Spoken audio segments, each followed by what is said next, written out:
Another roughly 5 minutes, and we're going to start with the program, and we'll catch up somehow throughout the day. Thank you very much for for the early birds who joined us already and on time. You know what they say about the early birds. So, you'll get all the worms. So, fantastic, good for you. I'm not a morning person, so this is really painful, but and I don't like worms, so I don't know what's in it for me, but.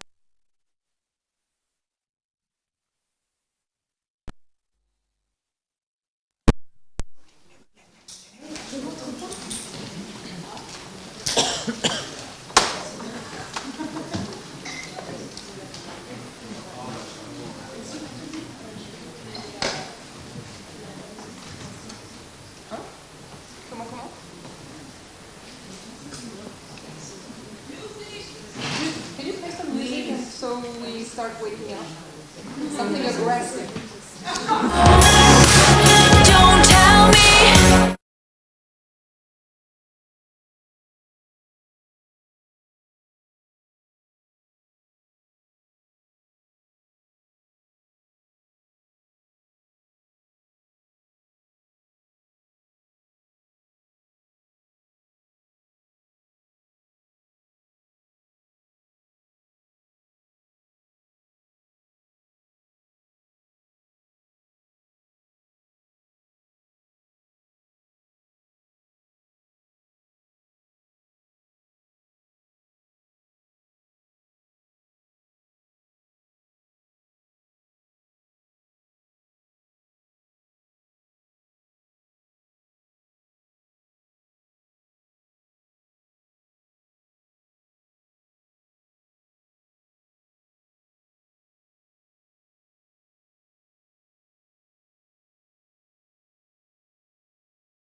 Just keep it up, keep it up. We'll enjoy it until the end and blame Sylvia.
Song I actually like, so now I'm sorry I'm cutting it, but all right, let's start. Welcome back. Janar, would you like to open today? Thank you very much for coming for the third day. It's rainy again, but for some of us rain is not a barrier. For example, me and Guzada are always walking by foot because we want to feel wetness. Anyway, you can feel it too. It's really wonderful weather. Read me in one meaning. And which one? And we will start our third day. Today a little bit people late. It's okay. You are tired. It's Friday, and you, of course, are waiting Dyke March.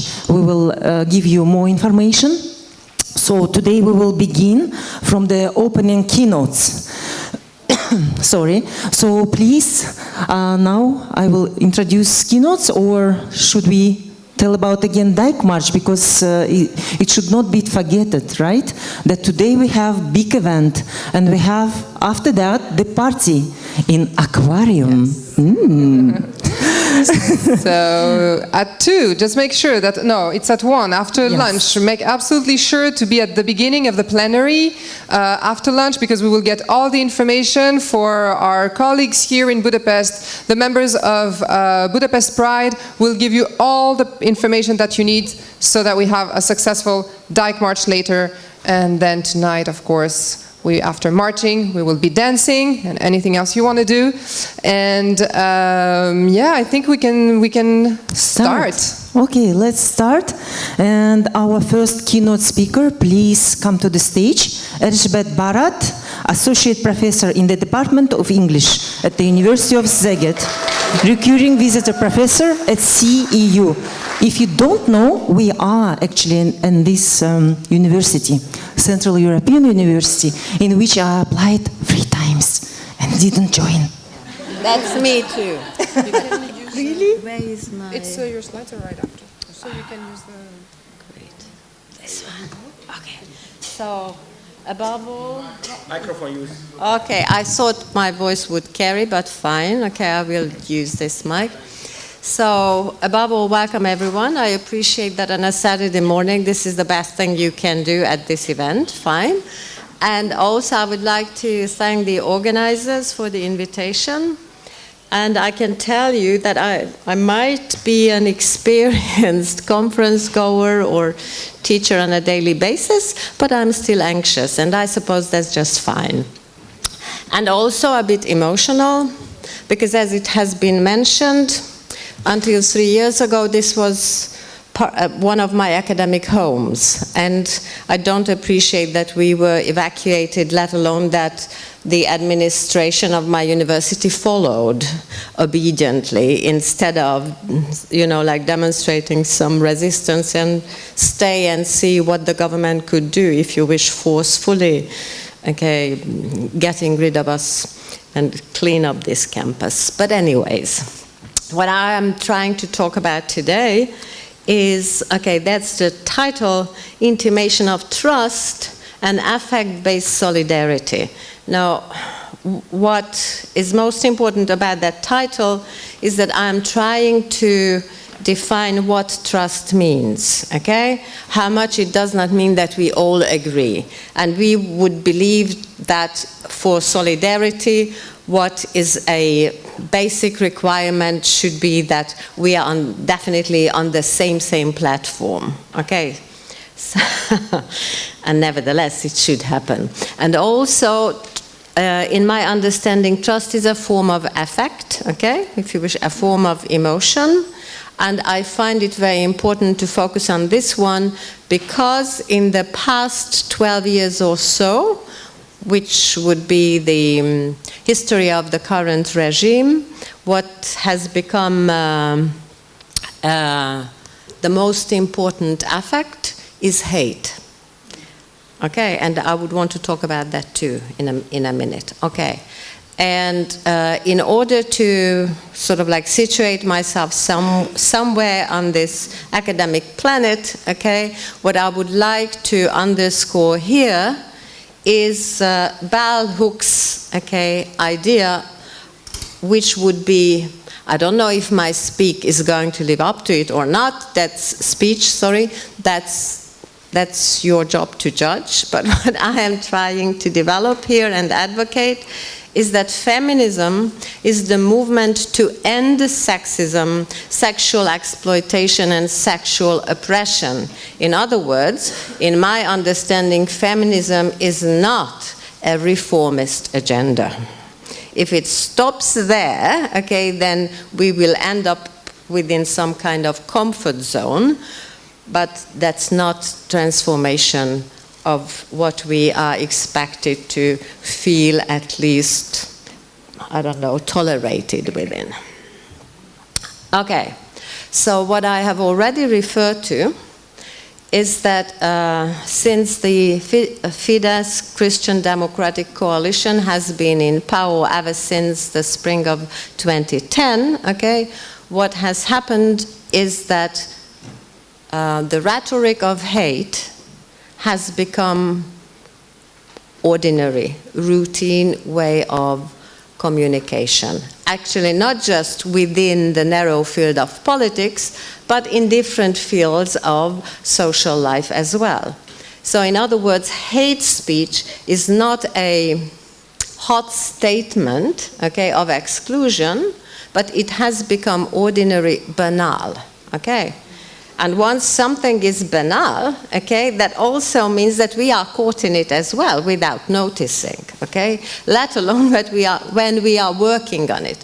And we now, I dare to mean, my apologies, like anyone who happens to be in this room as well, myself included, okay? So we are not necessarily on the outside of it.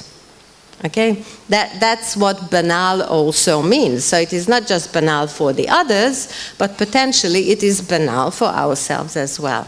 Okay, so if nevertheless this hate speech, okay, has become instrumentalized by the regime itself. Okay, so we don't have in Hungary like a radical right-wing fringe political organization such as a party, okay, that would be trying to make this or push this into the center, but when your very own government is doing it, okay, spreading it, then they have a very different potential of success, okay, in comparison with anyone who would like to get out of, okay, the control or the domain of it.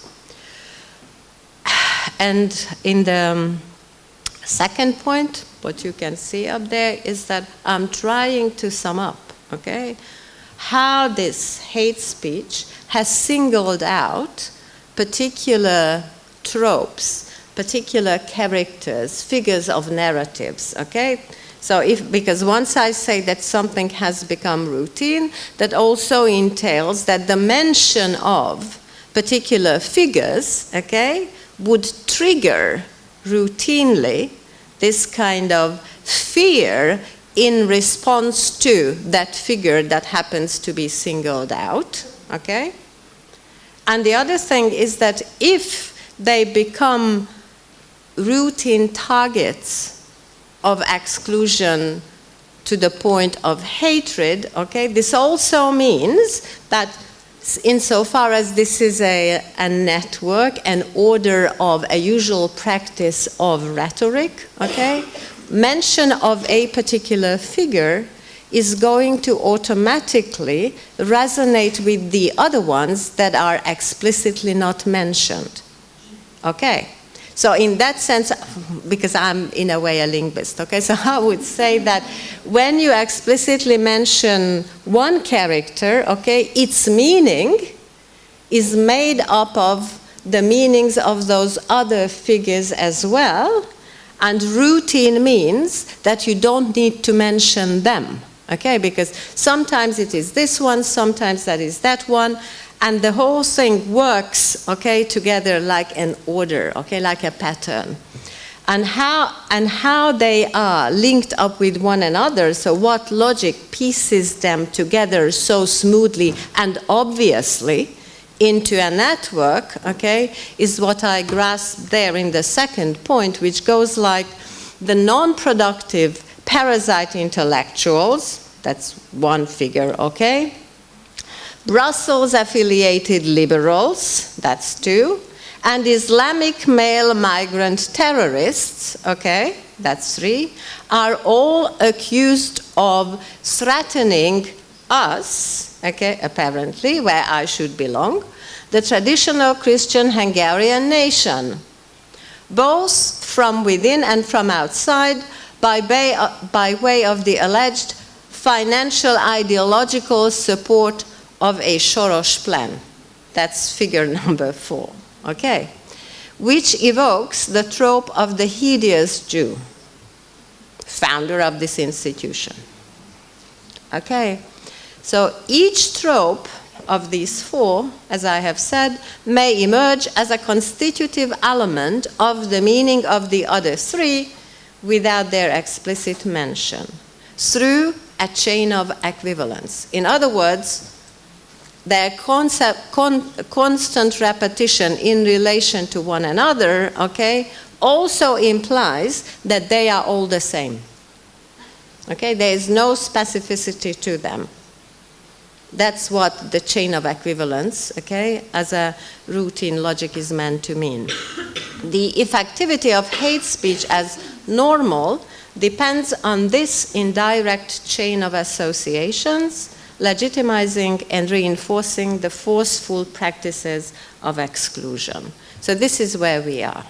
Or I would say this is where we were when the pandemic, okay, hit the country in the spring of 2020, so 2.5 years ago, like all of us in different parts, okay, of the world. Okay. Now, and what happens, okay, within these 2.5 years of the pandemic, okay, is that the focus is back on the genderists. Okay, so when I say the focus of hate is back on the genderists, what I mean is that at the same time, in the past 20 years or so, okay, I have done research on that as well, so now I just say that, please believe me here, say that there is a discourse of anti-genderism, there is a discourse of gender ideology. In other words, there is a systematic attack which would stigmatize in the same way as those figures become stigmatized as an enemy. Okay, so it's a label. So if you hear gender, then it's bad news, and it can be made worse if it is associated with the meaning of ideology. And ideology at the same time, like the good old communist ideology, okay, whatever they mean is, of course, never defined. That's also very important. And the other one is like the neoliberal ideology that is routinely associated with and reduced to the United States of America. Okay, so at the intersection, at the crossroads of these two, that's what gender is. Okay.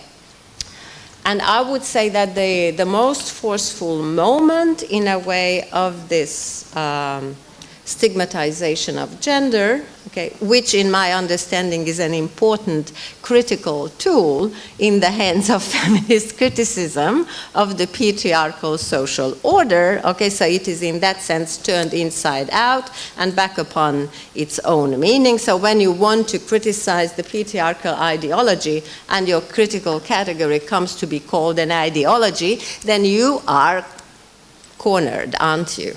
Okay, so this happens most forcefully when the MA in gender studies is literally overnight. It's not even, I wouldn't even say like banned, because to ban something, you make it into a loud event. Okay, but it was not banned in that sense. It was just like sneaked out of or erased from the list of MA degrees in the country, okay, in the bulletin, in the newsletter of the government in August 2018. So ever since, okay, if you want people to feel scared or disillusioned or even angry and hostile, then you just have to label something a matter of gender, okay? So what is happening in the 2.5 years up to now is that there is a heightened activity of legislation going on. All this in the name of emergency governance. And the emergency, apparently, okay, is legitimized by the pandemic. Now, over the pandemic, there are these 4 legislative actions, okay, that I should interpret then, apparently, as a matter of concern over the pandemic. Obviously, these 4 acts have got nothing to do with the pandemic itself at all, but, okay, the emergency governance is abused, okay, by the government to introduce these legislative elements without any kind of discussion, literally like one day, so within 24 hours, one day, routinely, one member of the government or an MP from the Christian Democrats, okay, just to justify that we are in need of defense as a Christian nation, and our whatever Christian values, okay, are in need of defense, okay? So they would submit a bill one day, okay, and the next day it is law. Okay, one of the reasons why we don't get the money now, I mean, the government does not get the money now from the EU, is precisely this kind of routine of so-called lawmaking, okay? So, and the 4 acts, I hope you may have heard about them. I indicate their dates, not the exact day, but like March 2020 is to introduce the concept of sex at birth in the Hungarian Act on registration, okay? Like how your ID can be registered in this country and how it cannot be. And the irony of ironies is that this actually is an act, not this one, but the legal move or step is due ever since 2016 when a trans man from Iran, okay, who received refugee status, right? In spite of the massive anti-refugee movement, okay, in 2015, okay, on the grounds of his transness, okay, receives refugee status in Hungary, and in the wake of that would like to have an ID, okay, accordingly, okay, so with his sex entered as male in it, and the authorities denied to do that because they would say that we don't have anything about that concerning non-Hungarian citizens.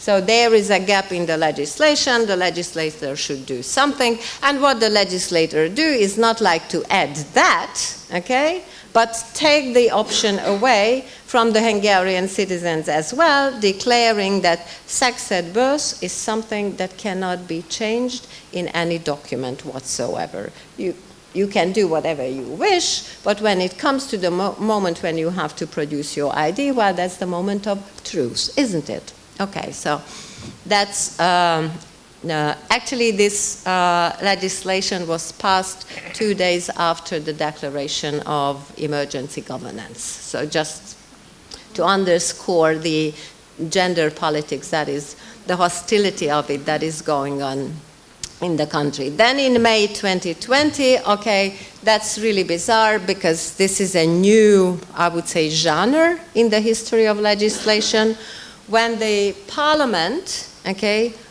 is to vote on an invitation for the government never ratify the Istanbul Treaty. Irony of ironies, that it is the very same regime that signed the convention back in 2014. Okay?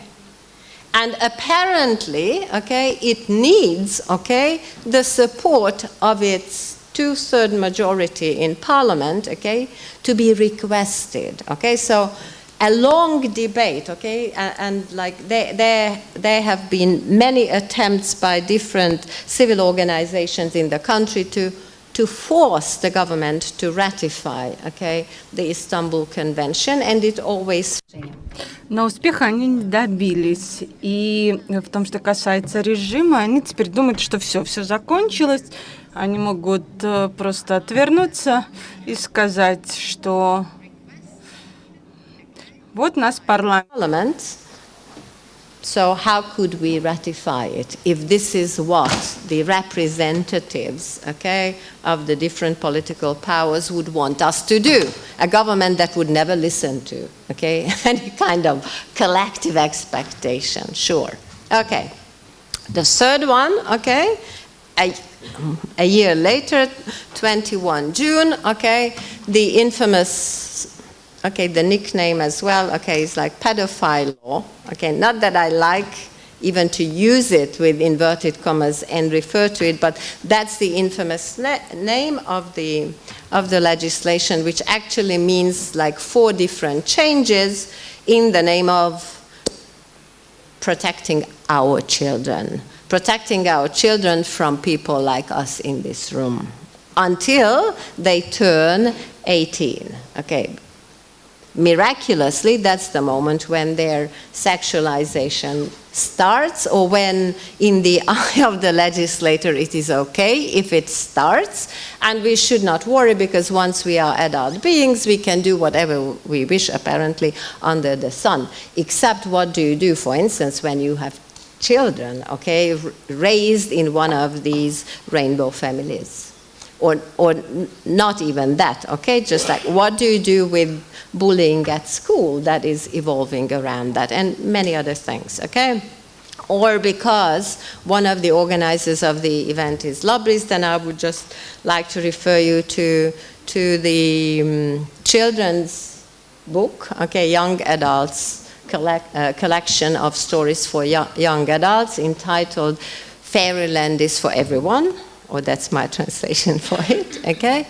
And it's been translated to, I don't know, Dori, how many languages by now, but 10. Okay, thank you. So that was a cultural event that triggered the radical right, okay, and did the best PR propaganda ever for the book, I should say, okay, through that public performance of one of the leaders of the that right-wing party. I don't want to name them, I don't care.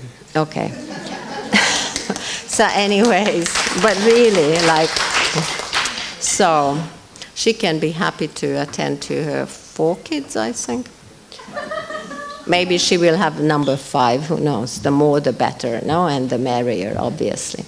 So, and the last one, the very last one, this September, okay, beginning of this September, so this month yet, okay, is the so-called heartbeat legislation, okay, which is a kind of restriction of abortion, I would say, which is a cruel move on the part of the masculinist legislator, okay, who would say that you can have abortion if and only if you are ready to go ahead with it after you have listened to the, whatever that means, the heartbeat of your fetus, because it's technically your own heartbeat, okay, that you can hear through the, I don't know how to say that, my biology in English is a disaster, so because it's not a heart yet, okay, so it is just a vein, okay, through which your own blood, okay, is circulating, and you hear the pulse of that. So, but nevertheless, that's not the point. The point is that if you want to go ahead with abortion, then you are forced, okay, to listen to that. Now, the irony of ironies is that it does not happen before week 7. So, in the name of, I don't know what, definitely not in the name of protecting the mother, the mother's body, okay, or the pregnant person's body. It's not about that, right? Okay. So these are the legislations, and what I argue is that they may look like they are addressing, okay, or attacking different groups of society, but I would say what they do have something in common, okay? One way or another, their understanding of sexuality, okay, does not go along with the normalized understanding of sexuality. And I would like to underscore normalized, okay?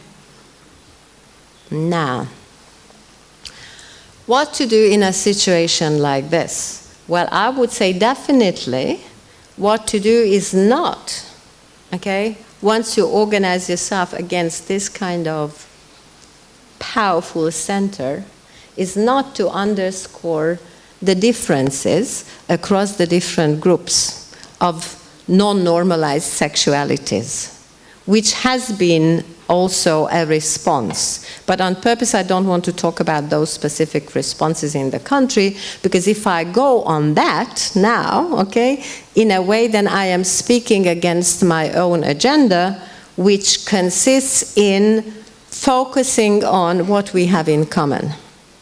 And partly I am saying this not just as a political demand, but also by the force of the logic, what I have said so far, which is that the dominant order of communication is a hate rhetoric. Now, a hate rhetoric depends on, for its success, emphasizing, underscoring differences to the point of absolute difference, like us and them who are very not like us, okay?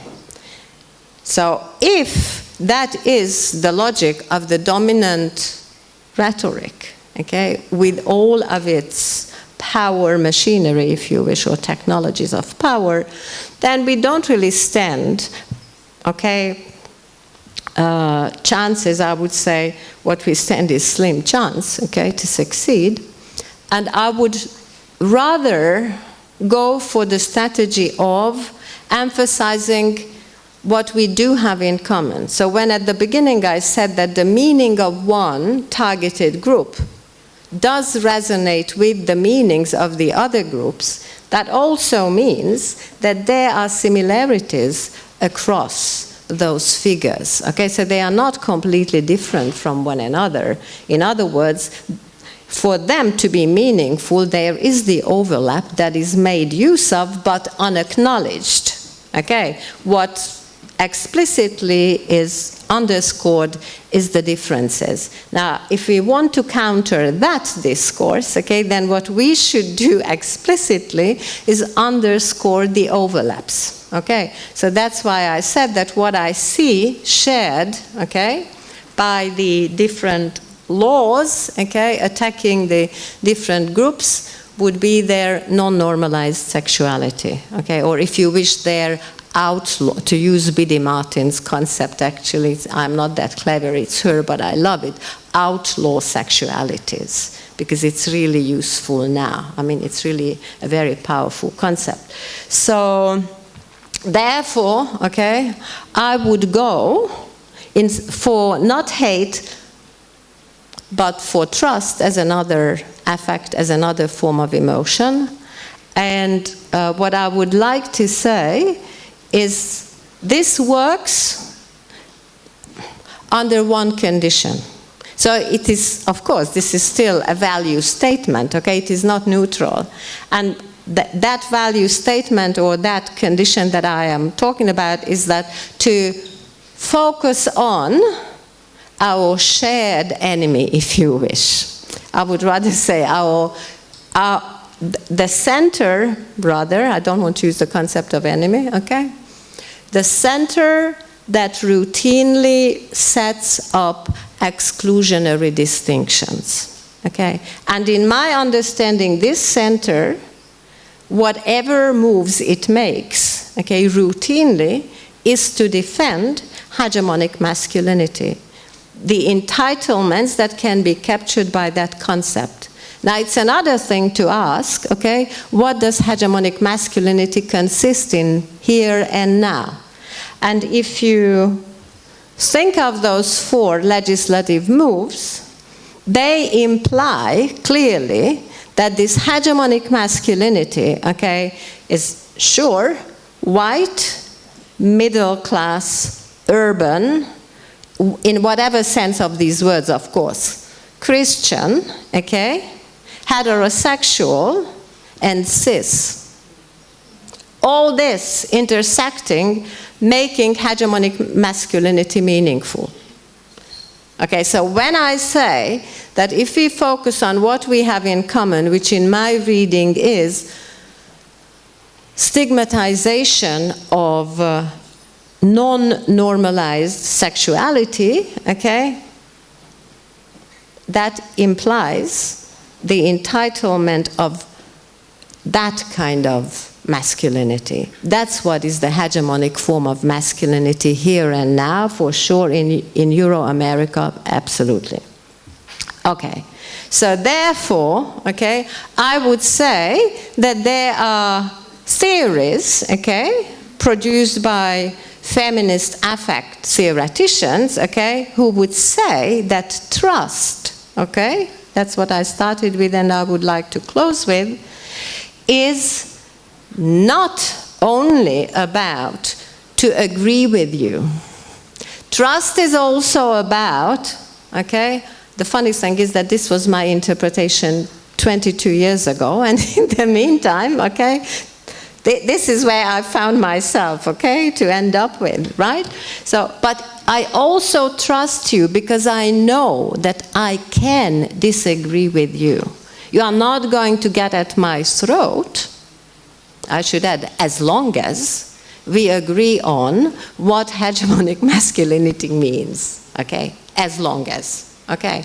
And I think, and there you can see, okay, like the 2 authors, okay, that would retrospectively push me back to my thinking. One of them is Sarah Ahmed, okay, in her The Cultural Politics of Emotion. What she says, and it's very important, is that emotions are acts, okay? In other words, emotions do things.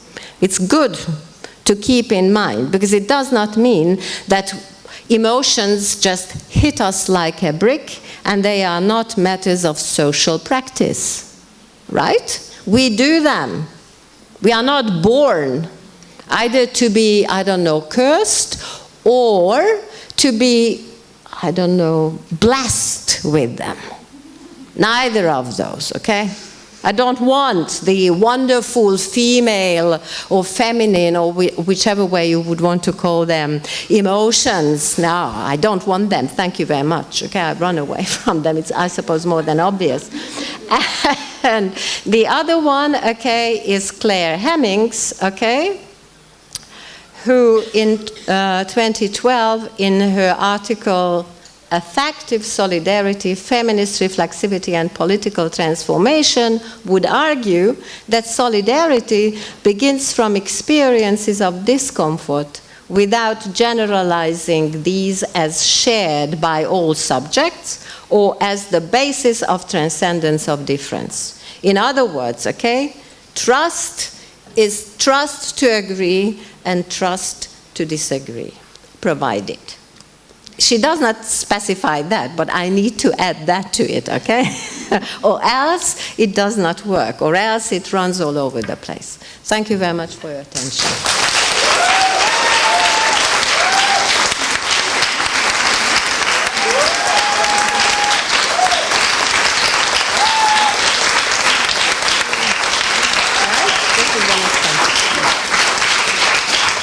That was more than 15 minutes, my apologies.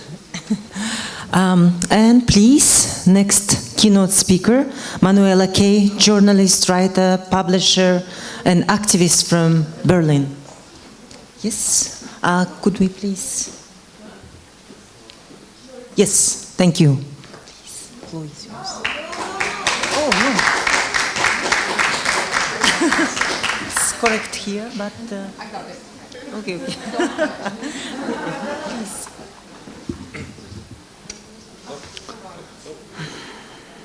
Yes. Yeah? Good morning. Nobody has ever seen me speak so early. So if you ask if I was live here, please tell people, yeah, it was me at this time of the day. I'm Manuela Kai from Berlin, Germany, and I was asked to step in last minute to substitute Franco Stevens. So I'm obviously not Franco Stevens, which is a shame in a way that she cannot be here, because I really would have loved to meet her in person. But what are you doing? Oh, okay. Yes, so I try to do my best to replace her.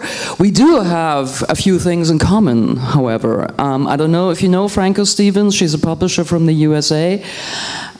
We both come from the butch lesbian world, which is becoming very small lately. So we're kind of dinosaurs coming from the same world. And we're also publishers of lesbian magazines, which is even more rare. I don't know how many lesbian magazines you know, or when was the last time you held one in your hand. I have one here. It looks like this. This is actually very old school, printed on paper. It's climate neutral, so don't be afraid. So this is LMAG, Germany's lesbian magazine that I've been publishing for almost 20 years now, since 2003. Thank you. And there's even an older magazine called Siegessäule. I know it's hard to pronounce, even for Germans. It's actually a monument in Berlin, but nevertheless it was also a gay magazine. Now it's a queer magazine. It's, I think, the oldest of its kind in Europe. It's running almost 40 years, and I've been working there since 1996, actually. That's how old I am. And now I'm publisher of these both magazines, co-publisher, and we are Germany's biggest LGBT media house, and I'm sure you love to hear that we're, like, I think the biggest queer company in Germany run by 2 lesbians, which is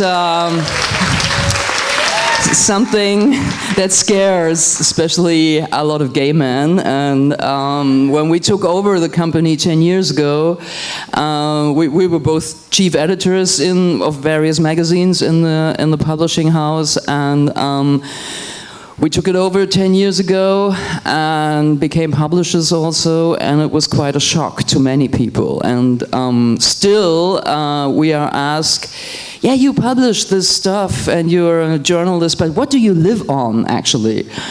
So, well, yeah, that's my job. I live on these magazines. People can't imagine that you can make a living of it, and that you can actually be a professional lesbian and live of it, and don't do volunteer work for your entire life. You know, we've all been there, but sometimes you can actually live on these things and make it something professional, even though you have to agree on the rules of capitalism, which is tough every day, and I still hate it, I have to admit, but there you go. I think we're going to hear about that later on. So, and Franco Stevens, who was supposed to be here, is also publishing, or was publishing, a Curve magazine, which is very similar to LMAG magazine, but unfortunately is not in print anymore, but might be coming back, hopefully. And just to tell you this, magazines can only exist if you buy them, and if you read them, and if you support them, and if once in a while you put your phone away, close your laptop, and have printed paper in your hand. You know, that's how magazines survive. However, actually, I'm not here to talk about the magazines, but to talk about the event coming up, which can be, I think, already be seen as legendary, Budapest's first Dyke March. And why am I here to say this? Because I started the Dyke March in Berlin 10 years ago, when our LMAC magazine, and now the circle closes hopefully, LMAC had its 10-year anniversary, and I was thinking about a big party, and then I thought, well, we stand for lesbian visibility, and just another party. I know that sounds like a really luxury problem, but another lesbian party is a bit boring, so let's do something else. That is standing for lesbian visibility. And so we came up with the idea of Dyke March. So 10 years ago we had the first Dyke March in Berlin, following the US-American pattern, because I've been to Dyke Marches in New York, in San Francisco, and in Toronto, and I got really, really inspired and empowered by them.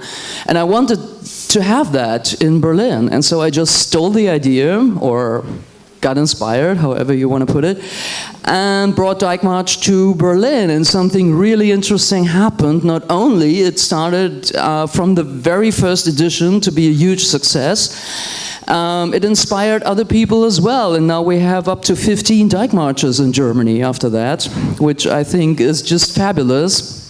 So in, I think 2 years after Berlin, Cologne started to have their first Dyke March, then Hamburg, then Bremen, Munich, and many others. And there's even like an umbrella organization in Germany now called Dyke March Germany. And it's interesting that in each German city they have a complete different Dyke March. You know, Germany is not a big country, but a very full country, and we have very many different, not only accents in German, but also mentalities from north to south, or east to west. And each city has their very own special Dyke March. You know how diverse dykes can be, and these Dyke Marches are just as diverse, trust me. So I'm just going to talk about the Berlin Dyke March, which is seen as kind of the mothership of Dyke Marches, because we just happen to be the first. And it's all my fault that it is very close to the US-American principle. So where does Dyke March come from? It was invented by a group with a beautiful name, Lesbian Avengers. Do you know the Lesbian Avengers from the USA? They're my big role models. And in 1993, there was the famous march on Washington, one of the first and biggest protest marches for human rights in Washington, D.C., the capital.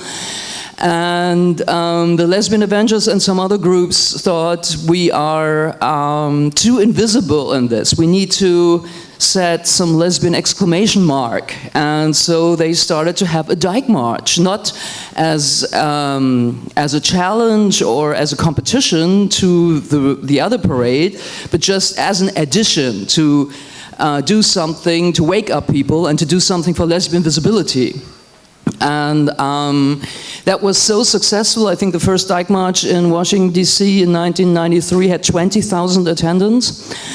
And after that success, they took the Dyke March concept to their local cities, and especially the Dyke March, the New York City Dyke March is still one of the biggest. And their idea was to have the Dyke March the evening before Gay Pride, so that you have one full weekend of party and celebration and queer visibility, but you have that lesbian exclamation mark. And also, of course, you have all the tourists and all the visitors from other countries and cities who attend the Gay Pride weekend, and they can join the Dyke March the evening before. And I think that's a brilliant idea, and I just stole it, and that's how we do it in Berlin. And also, what is interesting in the US, they have a different, very different law for the freedom of assembly than we have in Germany. In Germany, you have to register every protest march, every demonstration. It cannot be forbidden unless there's a danger situation, but you have to register with the police and talk with the police beforehand. In the US, you don't have to do that. And when I talk to the Americans, they say, what, do you tell the police before you have a protest march? That's not democracy.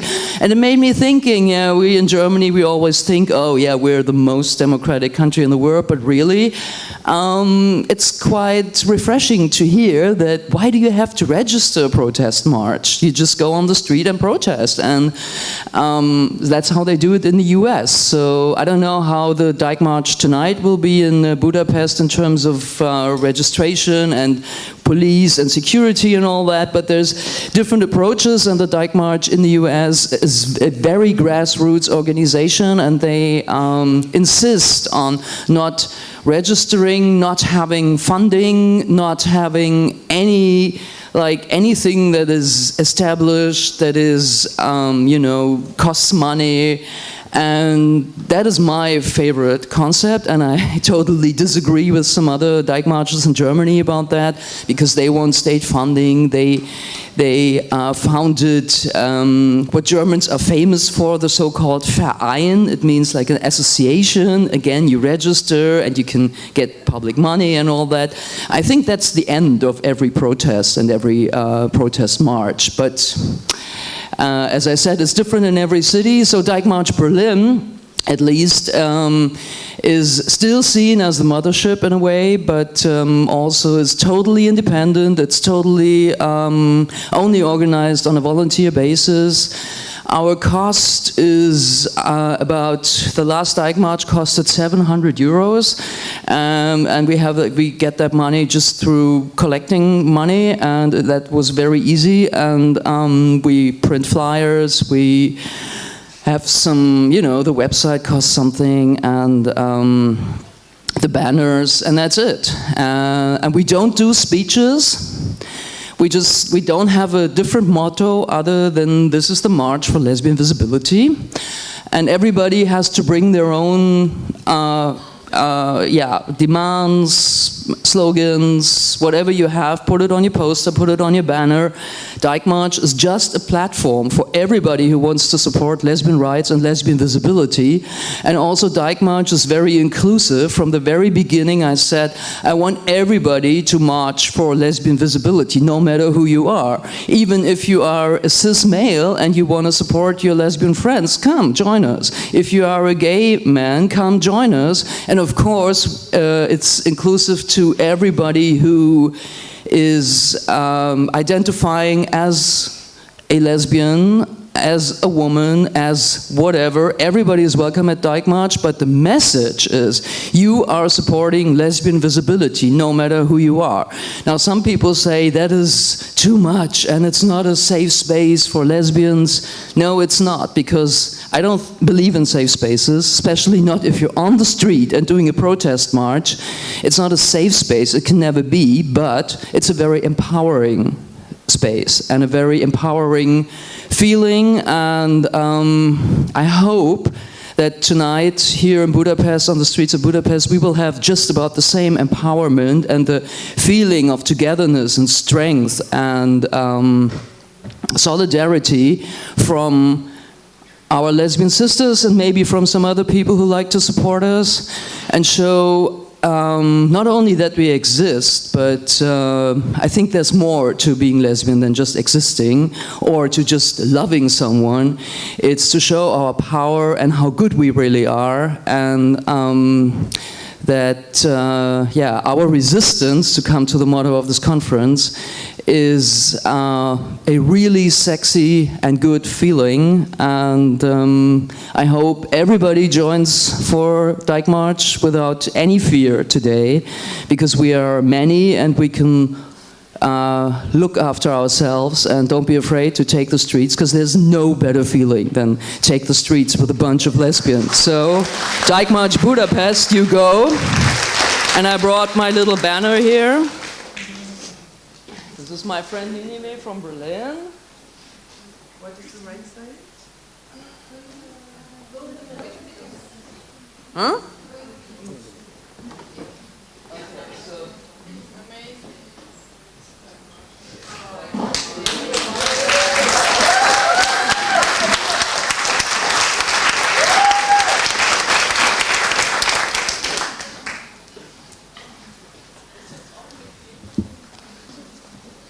Thank you, Manuela. And we are inviting, thank you, next keynote speaker, Lady Siu Sankar, President of MA Difference LGBT, Guadalupe, Legal Aid Association committed to the fight of LGBT phobia and xenophobia.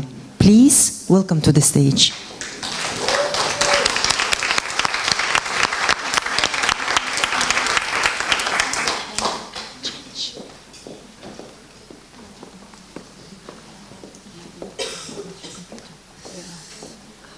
I think it will be okay. I just put it. Good morning, everybody. I will speak about resistance in a special context of violence.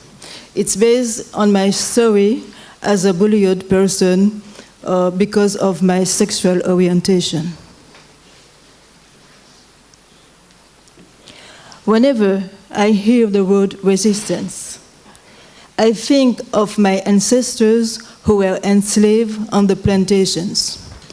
They had no access to education, degrees, money, and even a name. All they had left was, thank you. All they had left was their spirituality and their humanity. And this is undoubtedly what allowed them to organize their solidarity, set up a rebellion, and finally set themselves free. Even today, like in the old days in the cotton fields, the poorest among us must invent strategies to resist homophobic oppressions. That is my case. I will share my experience as a poor, undereducated, queer black woman with you. I stand at the intersections of all discriminations. That is what is called intersectionality. It is all the discriminations that a person can suffer from at the same time, and it gives some people the feeling that our handicaps add up. A few years ago, when they learned I was a lesbian, my neighbors hired a sworn locksmith to get a copy of my keys. They would break into my home at night when I was asleep and drug me in my sleep. They would wake me and sell my sexual services while I was unconscious. They bragged about it publicly, but they were never punished. They were not even on the sex offender registry, and they continue with other women. After this episode, I was thinking about killing myself all the time. The justice system that was supposed to protect me rejected me, and society altogether rejected me. It took me about 10 years to rebuild myself, and I managed to do so by building up a series of resistance processes. Resistance by preserving my physical and mental integrity. I had to secure my home, watch all the food I ate to avoid poisoning, but also fight internally against the lack of self-esteem and the risk behaviors that come with it. Resisting by seeking the protection of justice. I file a complaint and name my aggressors. In spite of this, I am still today a victim of criminal network harassment. This means sleep deprivation, constant intimidation, the violence of my home, the degradation of my personal belongings, threats, discrimination in hiring and in access to professional training, the use of my image, the deprivation of my rights, and the denial of justice as my complaints are systematically dismissed. My life is reduced to a nightmare, and justice remains deaf to my appeals. In this context of social violence, resisting means adaptation to situation and/or avoidance. It is a matter of finding different strategies to preserve my integrity and my dignity. Resistance by testifying. I then decided to testify on television and on the radio to alert public opinion. Many Guadeloupeans were shocked by my story and did not imagine that such acts could occur on our land. Resistance by fighting back. These strategies include information and the demystification of homosexuality, which is very present in the superstitions of Guadeloupeans. Therefore, in 2019, I created Ma Différence LGBT, a legal aid association that helps LGBTQIA+ people assert their rights in court. We connect them with lawyers who have been advocating alongside LGBTQIA+ people for 30 years and provide them with moral and material support if needed. In 2021, we created the LGBTQIA+ Center in Guadeloupe, which will be the first in the territory and also in the French West Indies. This center will welcome LGBTQIA+ people and will be a place to fight against LGBT phobia. But so far, our requests for subsidies have been rejected. Finally, on 6 August 2022, the first Pride March in Guadeloupe took place. There were only 4 lesbians, and I salute the courage of those who accompanied me. Pierrette Piram was there, and 2 other lesbians who want to stay anonymous. Despite of fears, no one attacked us, but LGBTQIA+ community didn't participate in the march. I think it's not easy to come out in a small group of people to stand up for your rights. There are still barriers to overcome, but that won't stop us, and we will do it again next year. I encourage lesbians, here and abroad, to realize the role they can play in social revolutions. Yes, we are still oppressed, but we do hold the society at arm's length. Our future depends on our current demands, and I am convinced that our future has everything to gain by adopting all the colors of the rainbow, not only for LGBTQIA+ people, but for all men and women around the world. The future will be definitely diversity and creativity. It will be our abilities to build a society that includes all differences.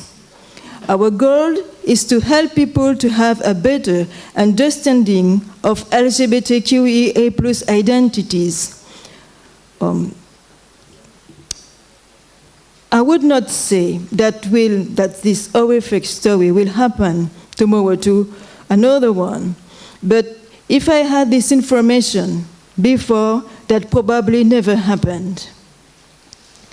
LGBTQIA+ should be more aware of the risk of homophobia, and particularly moral harassment in network, commonly called bullying or targeted someone. US and Canada government have made law about it, but not in France. Despite of all this, Guadeloupe is a paradise, and most of the people are nice and open-minded. Of course, make LGBTQIA plus people scapegoat of social misery exists everywhere. That's why we have continued to build our network and create new solidarities all over the world. This is my experience as a resistant fire, as a lesbian living in a context of systemic homophobia, and as a woman living in the fear of dying. If I had to sum up all of these, I would say that you must not let fear take control and you must not let doubt invade you. Doubt is the other side of fear. Don't let either of them take over. Thank you for listening.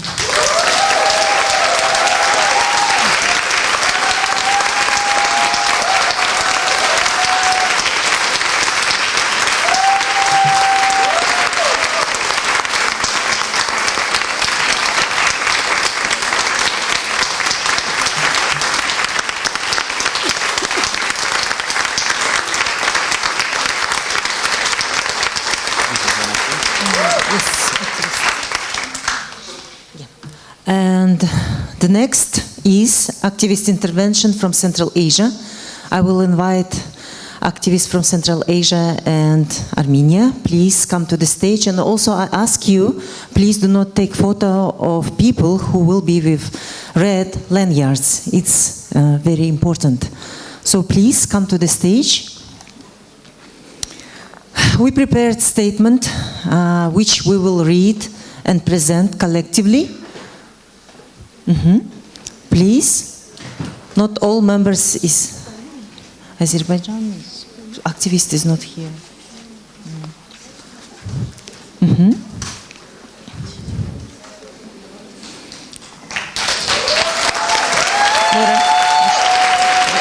Да, можно, конечно. И потом я.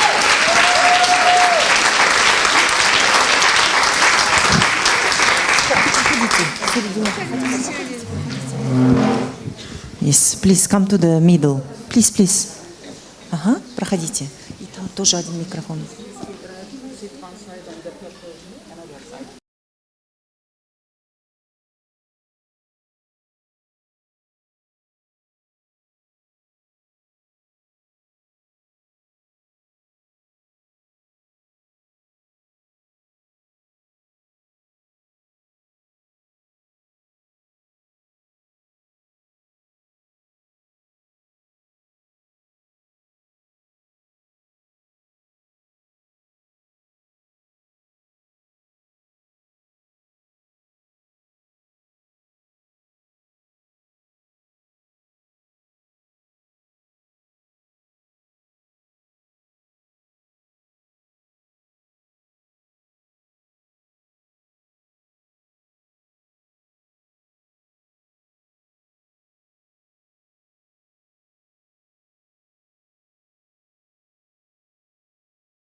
And we are going to the next panel session.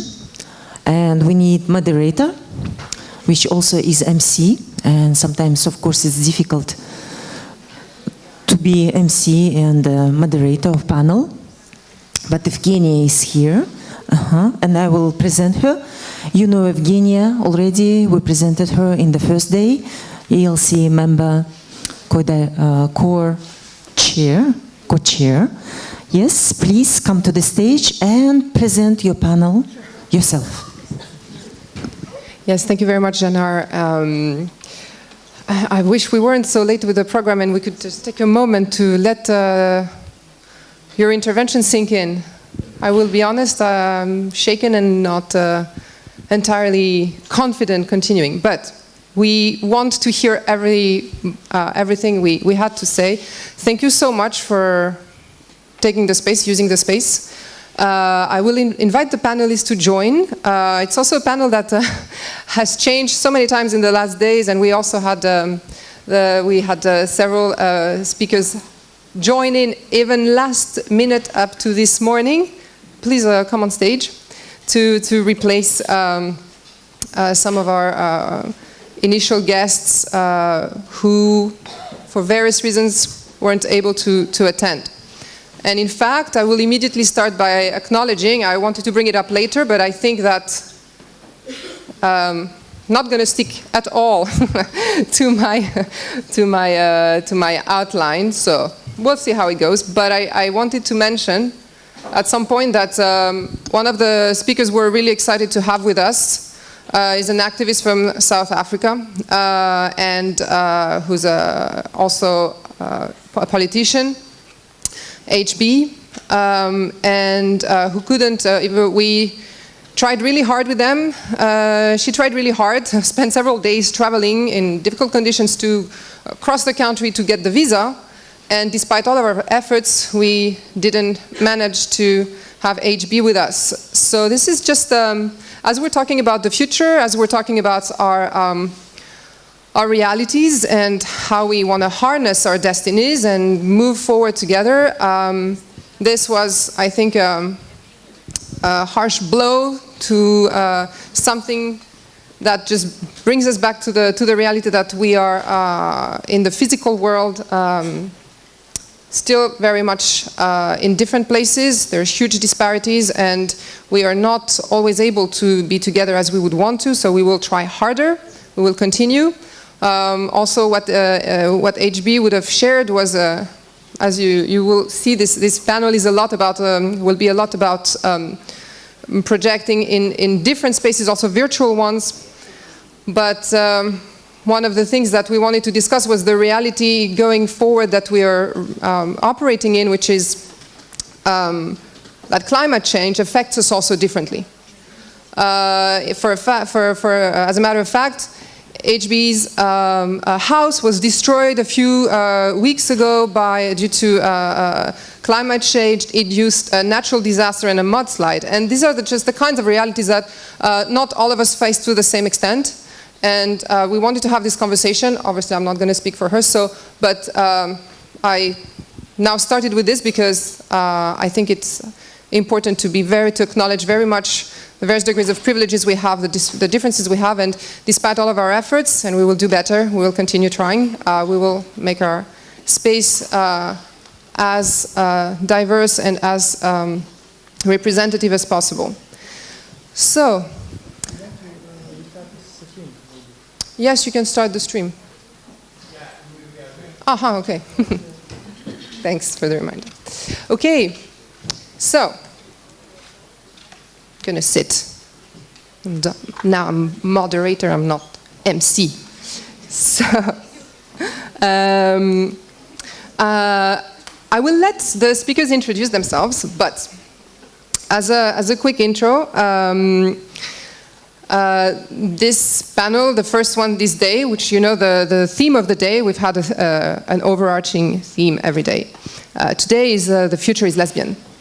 And I think after having had 2 days of looking at our past, at where we are now in the movement, discussing how this movement is a home, how we've heard this on stage, I've heard it in the corridors, and I think it was also one of the things that I think I liked the most, and it came from Angela, that I heard was that this space brought her back, not just brought her into activism, but brought her back into activism, because there is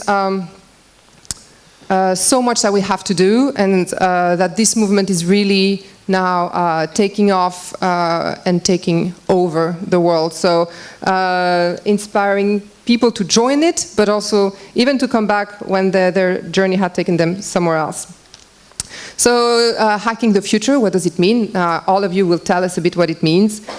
We have techies with us, we have impact investors, and people who will help us hack our own stories, hack the narrative. And one of the, so as you might see from the slides, we were meant to have Isa Bosch with us. Isa Bosch, you might have met her yesterday, had to leave last minute, unfortunately. But we have a magnificent replacement. Celise, thank you so much for jumping in literally this morning. But what I had intended to ask Isa at the beginning, Isa is an impact investor, and she is the first key investor in ELC. For those who followed the discussion yesterday on the Money Talks, you know that she gave us the first 100,000 seed kind of funding that allowed us to have a real team. And this is where the story really began. And it's not a coincidence that only a lesbian believed in us, and that it's lesbian money that she brought to us, and that it was really the beginning of this adventure growing even bigger. So we go back in circle with this idea that we can only rely on our own, and this keeps on proving itself. And what I was going to ask her, and what I really liked her answer, because we were sort of brainstorming yesterday, I was like, what's the future? What does it mean to hacking the future for you? And her answer was, well, for me it means hacking the past. It's like, well, great. I mean, that does not answer my question, but it does, because, okay, well, she will not elaborate. I was looking forward to her elaborating, but her point was that in order to hack the future, we need to preserve and save the lesbian history. And so I'm going to try and change the order of my questions. I'm going to start with Alice. If that's okay. Since we're talking about saving lesbian history, but also, so not just history, but stories. Also, I mean, Alice happens to be Sylvia's partner, so someone who has taught me everything about the history of the movement. Another thing that's very important, why these spaces are so important, we can only rely again on ourselves to learn it. I knew nothing about it, even though I thought I was an LGBT activist, until I met Sylvia, who taught me everything and pointed at everything I needed to know. So we need those mentors in the movement, we need those sisters. Alice, you're a journalist, but also a politician. You're a master at hacking the narrative. Can you tell us a bit how, what it means for you, how it has been in your work? You've also written a book about the Lesbian Genius. So my question is very broad at this point, but can you tell us how through your work you are able, being a lesbian, to hack the narrative, and why it matters so much to be a lesbian doing that?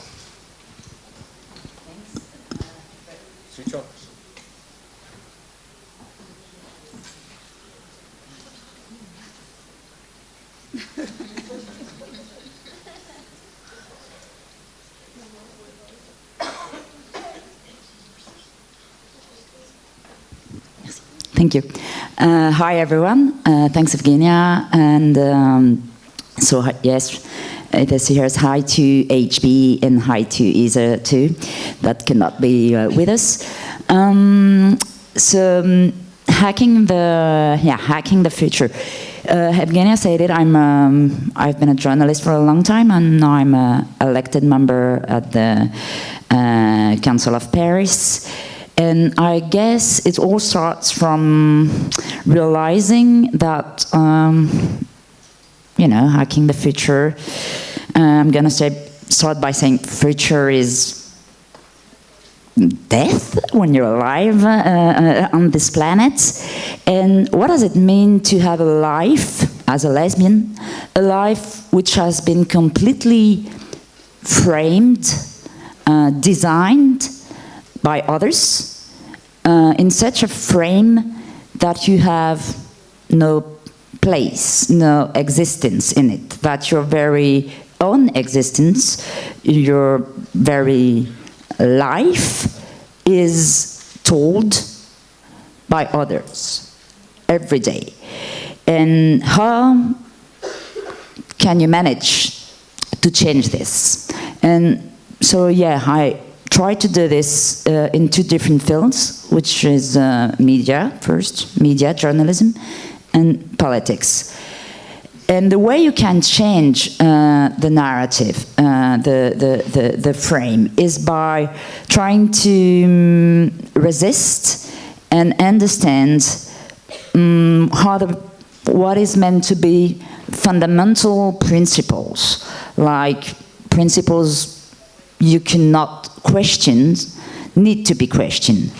In journalism, that was about saying journalism is about objectivity, which is not true, but which has been a story, a fiction, which was told by male journalists, heterosexual journalism, cis journalists, white journalists, to make sure their story sounds as objective and neutral.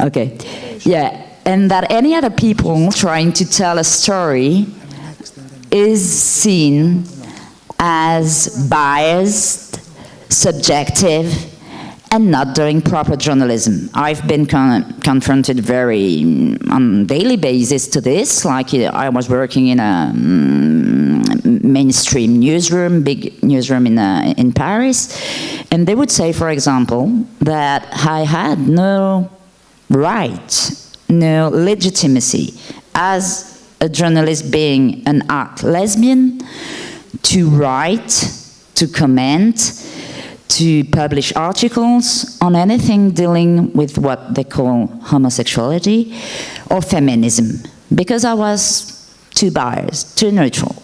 And of course, their own bias, because we all have, as journalists, we all have bias, we all have specific life, we all have a specific look, were never questions. So I think if you want to explore, really make sure you explore and make a huge explosion, you first have to question those frames.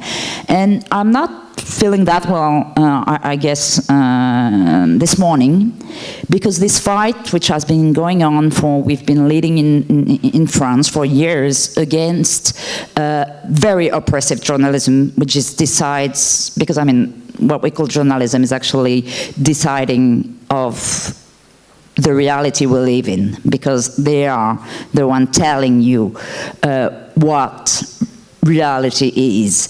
And this morning there was an article, a big front cover, which was published in France by a newspaper which is called Libération, which is meant to be a left and a line newspaper, but which is not, and which was, I'm not going to get into details, but just to explain you, which is very offensive against the Me Too activists in France and the feminist activists trying to lead the battle on Me Too. And this is, I'm going to say in French, so to make sure that maybe they hear it someone, this was really like pourriture journalistique, really rotten journalism, really, really, really bad journalism. And what's been happening all these past days in France is really, really strong media offensive against the Me Too movement. And at that time I was going to say, we know the trick to hack journalism. We know the trick to hack the media, but what I want to say is it's still tremendously difficult, and we still have to find new ways. And I will end up with this, and I can come back to it later, because the second field of battle I wanted to go in to try to change the narrative was politics. And if in journalism I think the key is to question objectivity, neutrality, and make sure to show that such things do not exist, but it's just a tool created by the oppressor to make sure we shut up and don't get to talk. In politics, I've been there for 2 years, not only, but what I think is a key thing is about, in French, is parler, is to talk.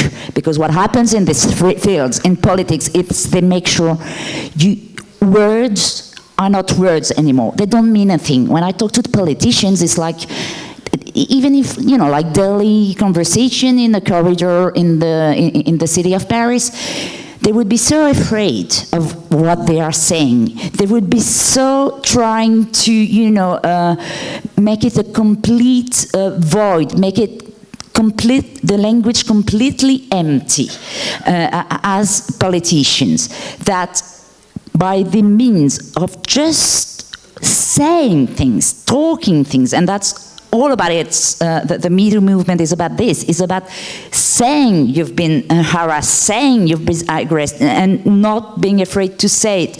You change the game just by talking, and that's how I'm trying to explore this at the moment. So for me, that's the way, and I hope we have other victories, because now times are difficult. Yeah, thank you.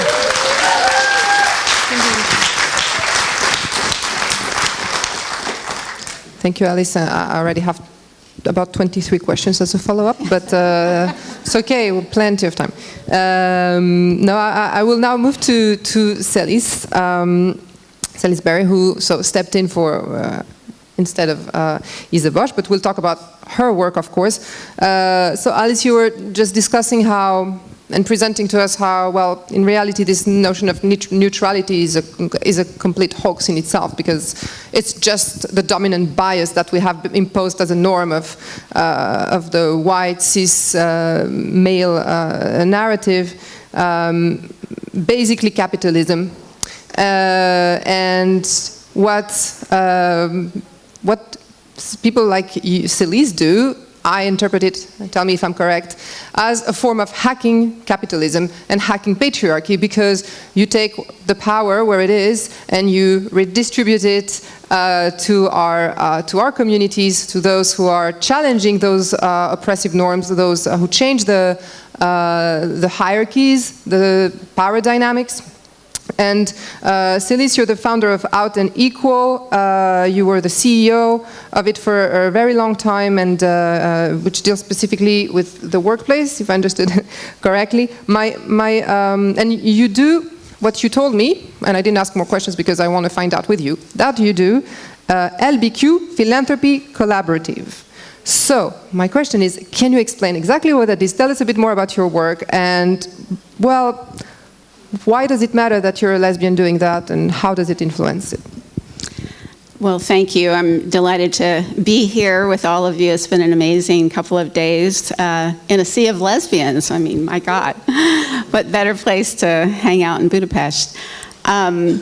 Yes, I definitely believe that the future is lesbian, and the past is lesbian, and right now is lesbian. Just a little background about how I ended up doing work around the workplace. I ended up moving, many people moved to San Francisco. I was living in Dallas, Texas at the time, dating men and trying to figure out why I kept falling in love with their sisters.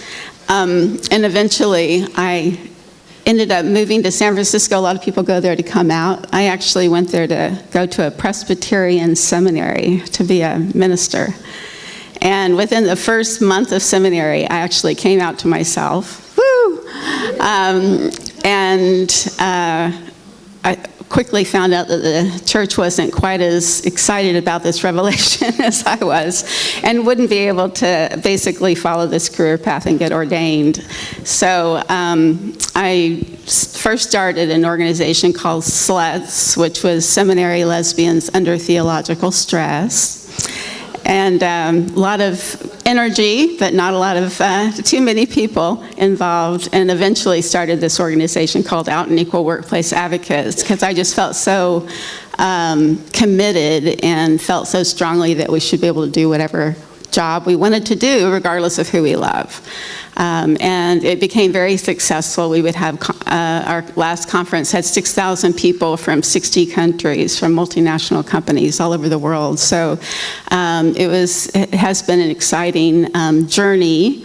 And after 20 plus years of leading that organization, I recently stepped down, and but certainly being a lesbian informed that work every single day. And definitely, if you wanted to get things done, yes, the lesbians. I mean, we're already kind of running the world, and so it was just an opportunity for people to step up and to take credit for the work that we're already doing.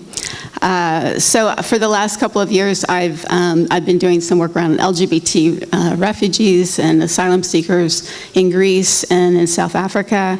And in the last year and a half, I've been part of the philanthropy, the LBQ, the Global LBQ Philanthropy Collaborative. And it was started by Kathy and Naomi, who are both here, wanting to gather lesbian philanthropists and donors and educate all, people around the world around international lesbian issues, and look at ways that we can support the work of lesbian activists around the world. So that's an ongoing conversation. It's a new initiative. My friend Tracy's involved in that as well. And it's definitely an interesting, I think, moment in time and in history, and just to watch the rapid growth of ELC, of an organization specific to lesbians and to LGBTQ women, has been amazing to those of us in the United States, where there's a handful, I mean, you can count them pretty much on one hand, of lesbian-specific organizations in a very, very large and very active country. And so to watch the growth of ELC, but also the depth and the reach and all that's been accomplished has been miraculous, and it's been wonderful. But it also says where we are as a community, that it's time to really focus on LGBTQ women. Go lesbians. Thank you.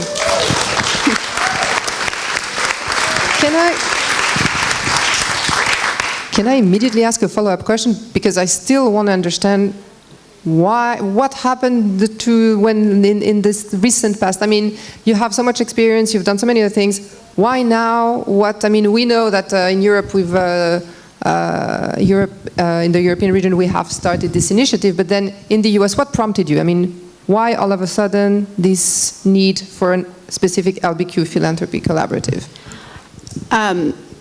It really, I think, and I will speak on behalf of the two founders that are here, there are a number of LGBTQ philanthropy initiatives in the US, and surprise, surprise, they're dominated by men.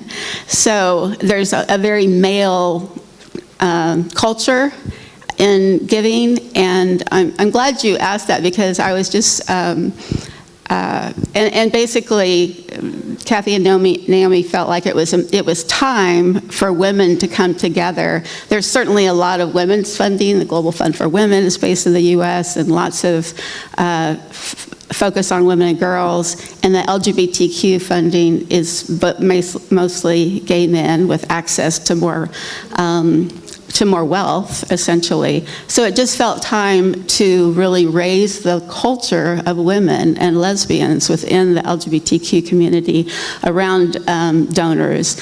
But Dragan has said last night at the Money Talks conversation that it's time to change the paradigm. It's not just us lesbians supporting other lesbians, but it's us looking at this model of there's donors over here that don't really want to identify themselves, you know, for different reasons, and there's activists over here. Why, you know, we're all lesbians, we're all sisters, doing this work together and wanting to change the world together. So it's time to look at those paradigms that may not really work anymore.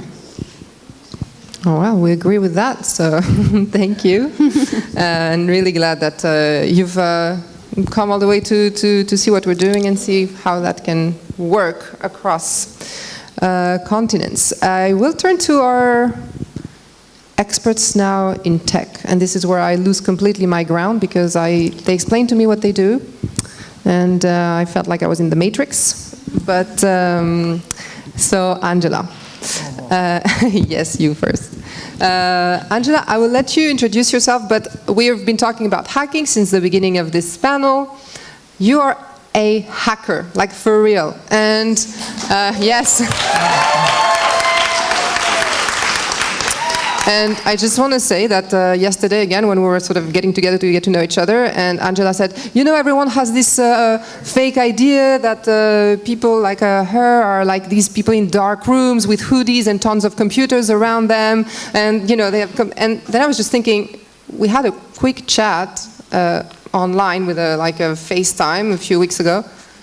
She was in a dark room with a hoodie, surrounded by computers in dark and green letters, and I was like, all right, I'm sure, I guess, you know, stereotypes, I guess. So, can you tell us, well, what do you do, and what does it mean for you? Because you're the real hacker, but what's your definition of hacker? Okay, so hacking, what you have here, is the word that brought me here, because if it's only a lesbian, I will not come. It's kind of, I thought it's kind of boring, but I came here, it's like, oh, there's some badass lesbians here in the last 2 days that I met, and I'm so happy because I didn't, you know, expect that, but it's really good that brought me back to this wave, big wave. I will try to deconstruct further because we start to deconstruct this word hacking, what it can be, and bring even more light. So as she said, yeah, you all think that hacking is like a hoodie and then there you go. My point. Yeah, but the truth is not. I have to tell you the truth. So as lesbians, you are born hackers. And you have it in your blood, you have it in your gut. And I will tell you why. Because you have to hack who you are. You have to hack your gender roles. You have to hack your hairstyle. You have to hack what you dress. You have to hack a family, you know, to be who you are. You have to, if you're mother and lesbian, you need to hack a school to bring a kid to the hetero school mostly, and a kid who has 2 mothers, like my kid, then it's not easy, you know. So you need to hack. Every day is a hacking, you know. So every lesbian is hacking every day. So that's the first step. And there's one more thing. So I know that it's because it's really pushed by men that software, making of softwares and coding and hacking is not for a women. But again, the truth is in an 1833, first software ever made was made by a woman. So her name was Ada Lovelace. She was a daughter of Lord a writer, Byron. So she made a code to find a number, some kind of it's a science. I will not go into the science, but she wrote the first code. There were many women, and like in 1969, I guess, like a landing on the moon was successful because one woman made a huge code. Her name was Margaret, and she built like there's a photo on the web. You can see it. It's like a books of a code that she wrote that we can land on the moon. So it's really kind of huge work, and they, trusted her code. So at that time, women were mostly into that. When money came in, so when money came into the coding, and then we were pushed by men, really pushed on. So you go back to your home and you shouldn't code. This is only for a man, and it hangs there. So by a white cis man, it's hanging still there that those jobs are mostly owned by a white man. And we need to change that. So that's why we need more lesbians. Hackers, but IT hackers, so not like everyday hackers as you are, but really like a badass, hackers. And so getting that skill, so learning how to hack, actually you learn about the systems, about the networks, about the IPs, servers, data streams, and actually you also learn how to keep yourself safe because you know what someone else can do to you. And if we have like groups of lesbians who can hack worldwide and have our servers everywhere that can do some things, we can have like as you said, army of lesbians, and it can be also kind of number that you can call if you don't feel safe on the web. You can call them to help you. So we need that. So we need to build that, I guess, because we know how to march in the streets here or there or anywhere to get a space, but that the digital space is also for us. So we shouldn't lose that wave. So it's important to be present on a web in any single bit, byte, nibble, and the rest. So we need to be there really visible as well, really everywhere. And that's a job that we still have to do. So.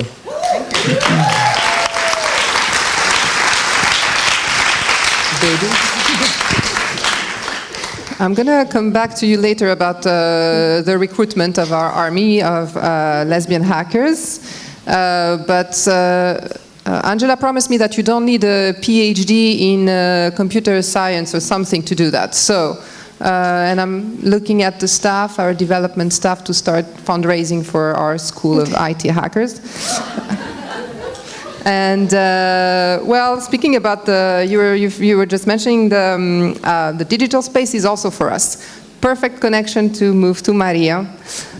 Thank you so much for joining us. I'll let you explain again what you do, but my question to you, since you're working especially with the technology that is coming our way, you might, in passing, or have already searched into it, but the internet is turning into something called the Metaverse. You've certainly heard of Facebook calling themselves Meta now.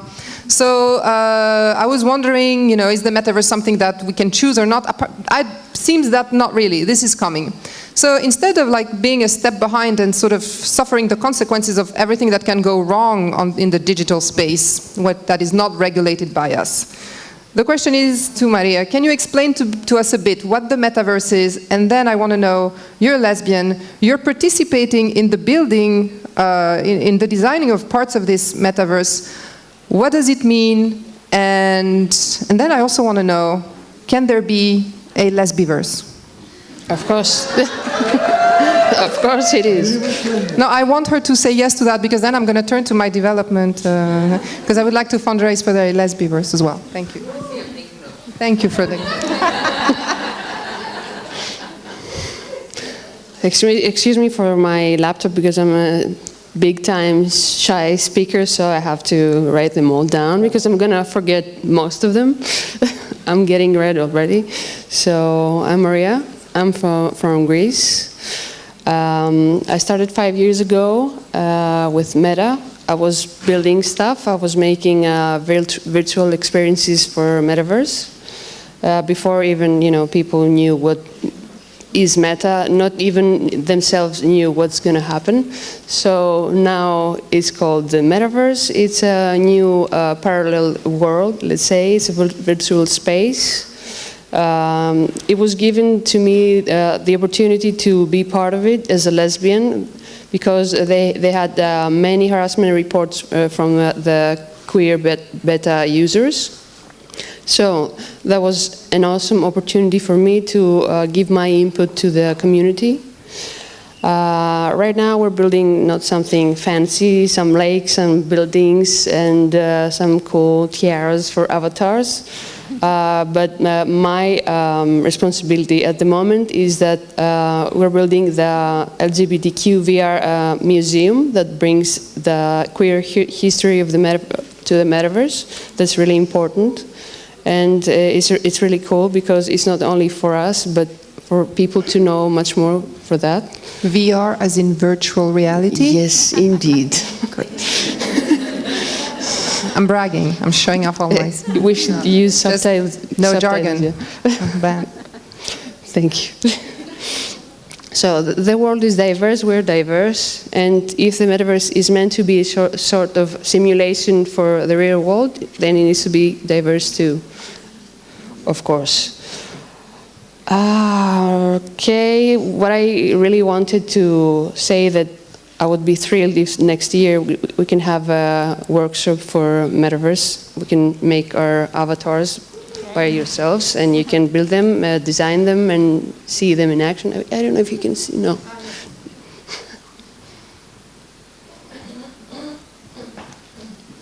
It's okay.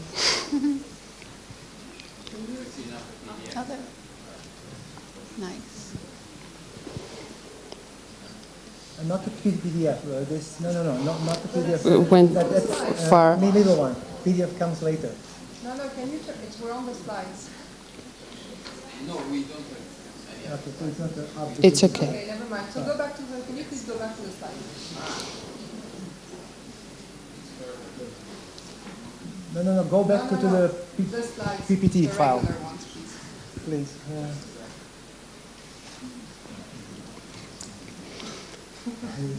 It's okay. No, we're going to the next. Yeah. So there is an explanation for that later, but this is not where we are. If you could return to the regular slides. We had images of the metaverse, but they're not appearing. We have disconnected somehow. They're on this laptop. Someone hacked my laptop. So you don't have them? After this. No. So okay. So it's not in... So no problem. You will. This file here, but yeah, it's okay. So. I don't know. That's a pity that you can't see it. Okay. It looks great, and maybe we can somehow show it. I don't know. On the computer, you can pass by at the end and have a look. But in any case, it's in the virtual space. So you're designing.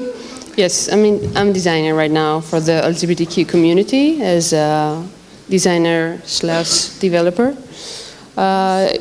It's a big opportunity for me because I take all the input from my perspective and our perspective to something that it's meant to be built by people like us and not someone that doesn't even know what's in there. Like they let people build the metaverse, just people that.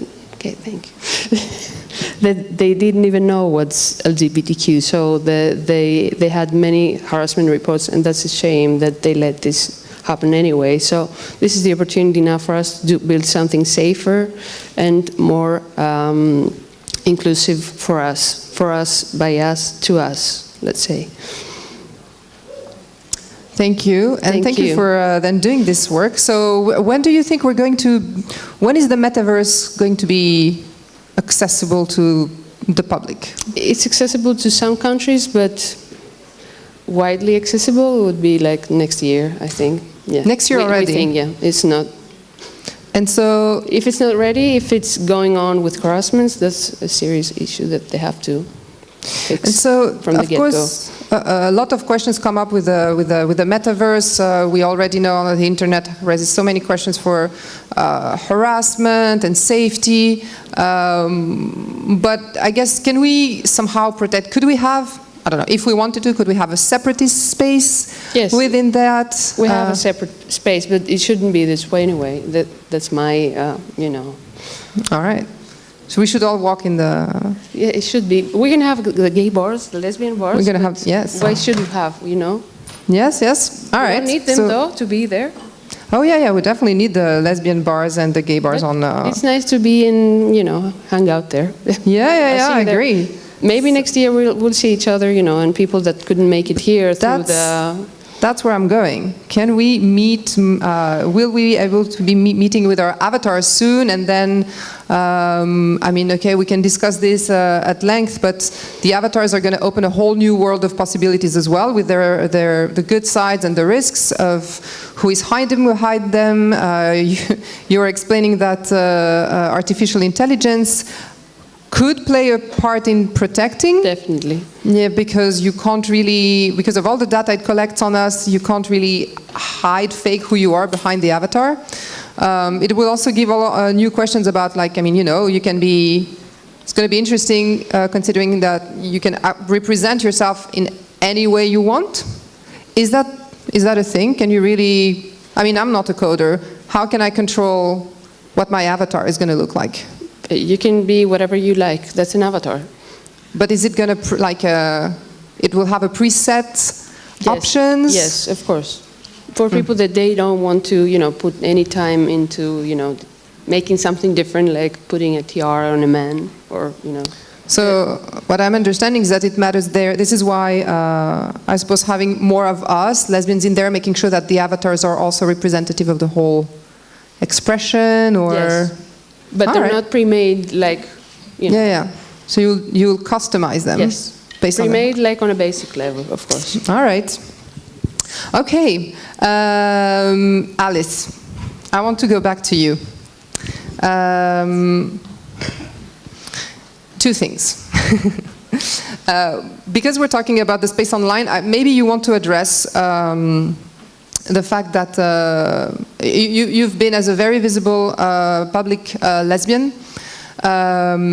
you've been the target of immense online cyber harassment, raids, heavily misogynist, but also very lesbophobic. How do you see this going into the future? Does this an army of hackers? Is it something that reassures you? What do you think is needed? And the second part of the question, if you, it's not the second part, it's a second question you can address as you want. You were saying, you're talking about neutrality and being actually, how it matters being a lesbian in your work. Something that I heard recently from a politician, she's very out, I'm not going to name her because she does great work, but I was a bit dismayed when she was explaining how important it is to be out, and that she's very visible with her girlfriend, and this is all beautiful, because it matters for representation. She wished she had this role model when she was a teenager. Of course, so far so good. However, to me, we're at a different stage. It's not just that we need to be visible just for this role model purpose. It's not that, oh, you don't want to just show that you can be a politician or whatever else despite being a lesbian. No. We want to show that being a lesbian makes you a freaking better politician, because you bring with you your values, your feminist values, and your strength and your vision. So it's not about being a politician despite. It's because you're a lesbian, you're a better politician. So, can you tell us if you agree with that? Yeah, so first about the cyber harassment. Yeah, I've been through this, I am through this, as many other women around the world have been, and specifically now we are starting to get some academic studies about that topic, although they're also quite scarce, but which show that the case when you get the people who are the most harassed online are women in politics, and that it really raises the level of cyber harassment when in one country you have some women who achieve to go in politics. There has been some studies on Finland, there have been some studies on Chile, where every country where you started having an election after which women became important members of government or other things, online, the level of cyber harassment just exploded. So of course, what it means is that politics is seen as the field where you can have the most public expression, and that it's there to make sure women just shut up and don't talk. It's not anything really different that the fights we have to go to in real life. I mean, it's exactly the same thing. And the way to, I mean, that's my own experience. Huh? The most difficult thing about cyber harassment is, how do you keep your humanity? How don't you fall in the humiliation game? And I think it's about the word humiliation, that it's because it's so tempting to fight back and go in a way online, which would be really, I think, losing your humanity and going in a very violent answers or vile answers. And for me, it's the main fight to remain in a kind of ethic and keep trying to have a tone and a way to address people which doesn't fall into the very, very, very violent level of expression that you are being targeted with. So it's an everyday fight, and I guess it's also, when we talk about cyber harassment, it's not only on, of course it's Twitter, it's social media, but it's also the way we behave ourselves as activists when talking to each other online, which can be very tricky, because it's quite different from talking to each other in a physical meeting and everything, and it's something you just have to work every day. For me, the answer to this is always the media, the media, the media. I know you've been asking for some and you have special access for some funding about IT stuff, but I would request really some funding. I think we do need lesbian and feminist European and Central Asian media. We really do need it, because we do not have it. Thank you to all those, and Manuela was talking before as in her keynote, for all the journalists who have been doing this. But the more I talk with activists from all our different regional area, the more I hear we are missing some journalists to be our voices. And I insist on this specifically on the way there are some alliances between the lesbian movement and the Me Too movement. And there's a step which is missing, which is the media, to investigate, to put out those stories. And I thank really the journalists who are doing this. I thank the journalists who are covering this conference. But I think we need to also have our own media to be able to tell those stories.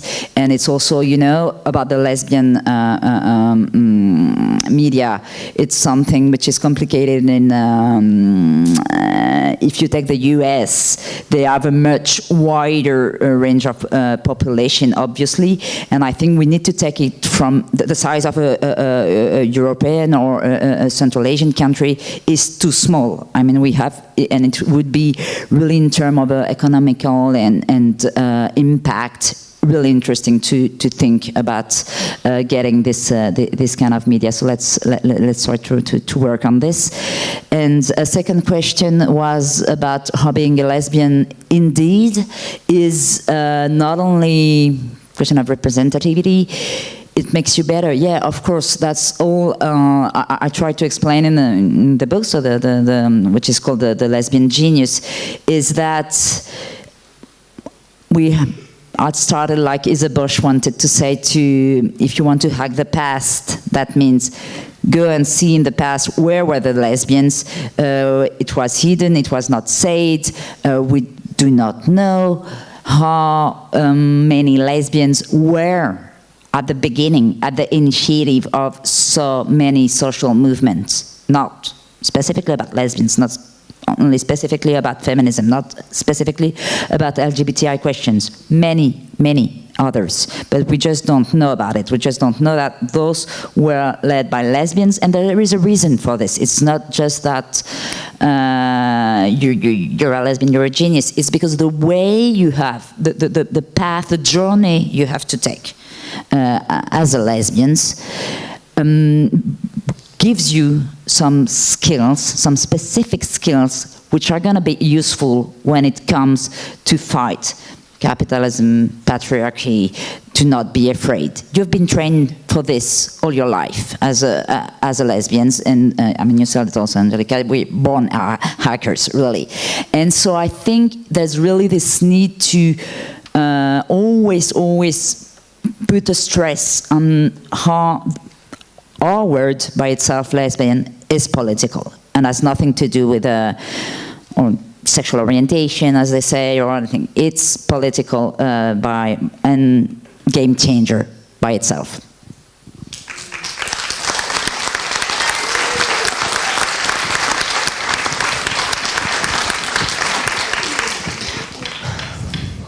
Thanks a lot. I'm going to ask Angela now to continue a little bit and on connecting with what Alice was saying, but also with what you were saying earlier. I mean, we need to learn tools, we need to develop our tools, we need to occupy those spaces by ourselves. Do you have any examples of ways with which you or other collectives are doing? I mean, let's say we have an army, they're equipped, they have the tech. What does an action look like? I mean, what, we create our bots, or can you give some examples of how we can be disobedient online and protect our own, or go further, hack, but within, I understood it's possible within the limits of legality, so that's my question. That's really the shady part of it. If you want to do these kind of things, it cannot be always illegal, so that's the whole thing. But so you need to make one step, further there to do something. But I would love, just because I didn't say anything, who am I? Where I come from? And so I skipped that part and jumped on the revolutionary part. So okay, that's not. So just to say, so when you say, "Oh, you're a hacker," so I was like, oh, "Am I really?" So tell us who you are. Because when you consider yourself as a hacker. So I started to code when I was 12. I guess because I was hiding from the kids in my room. I didn't want to, I couldn't be myself, so I was just kind of, okay, let me be in my room.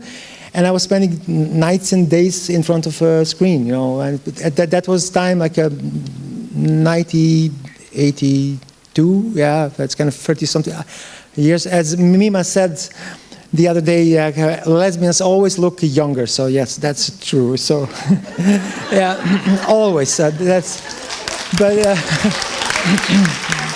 a good part. We hack age as well. Yes. And yes. Don't get Dragana started on biohacking, because we're here for 1 week. Biohacking is next session. Next, yes, a whole day on biohacking. That's something else. So, and I started to code. It was an 8-bit, time on a C64, and I started to really spend time. Ooh, yes, 8-bit. And then I made games and sold games. I earned some first money that way. So, and I never stopped to do that. So I just love that, that's blinking thing, and it's like a drug, So, and that's where I am now. I'm actually working as a software maker, a developer with a huge data sets and systems, and building softwares for different things, for media, for this and that. So what comes from my way, but that hacking part was always there. And I think you consider yourself hacker when you do something not legal, maybe. So when you code, so there is a word, we all know that thing, yes, yeah, a virus. So virus is a software built by someone to do something to someone else. So it can be bad, can be good. First ones in the 1990s, they were like really funny. You get that code that will sing some song, show some text, hey, I was here, and it's gone. But through the time, these things changed. So now they can steal your data, they can take over of your screen or things and more. So I built once in the past to help a friend to get some files from someone else. So you build a virus and you push it there. But like to hack someone, there are many ways.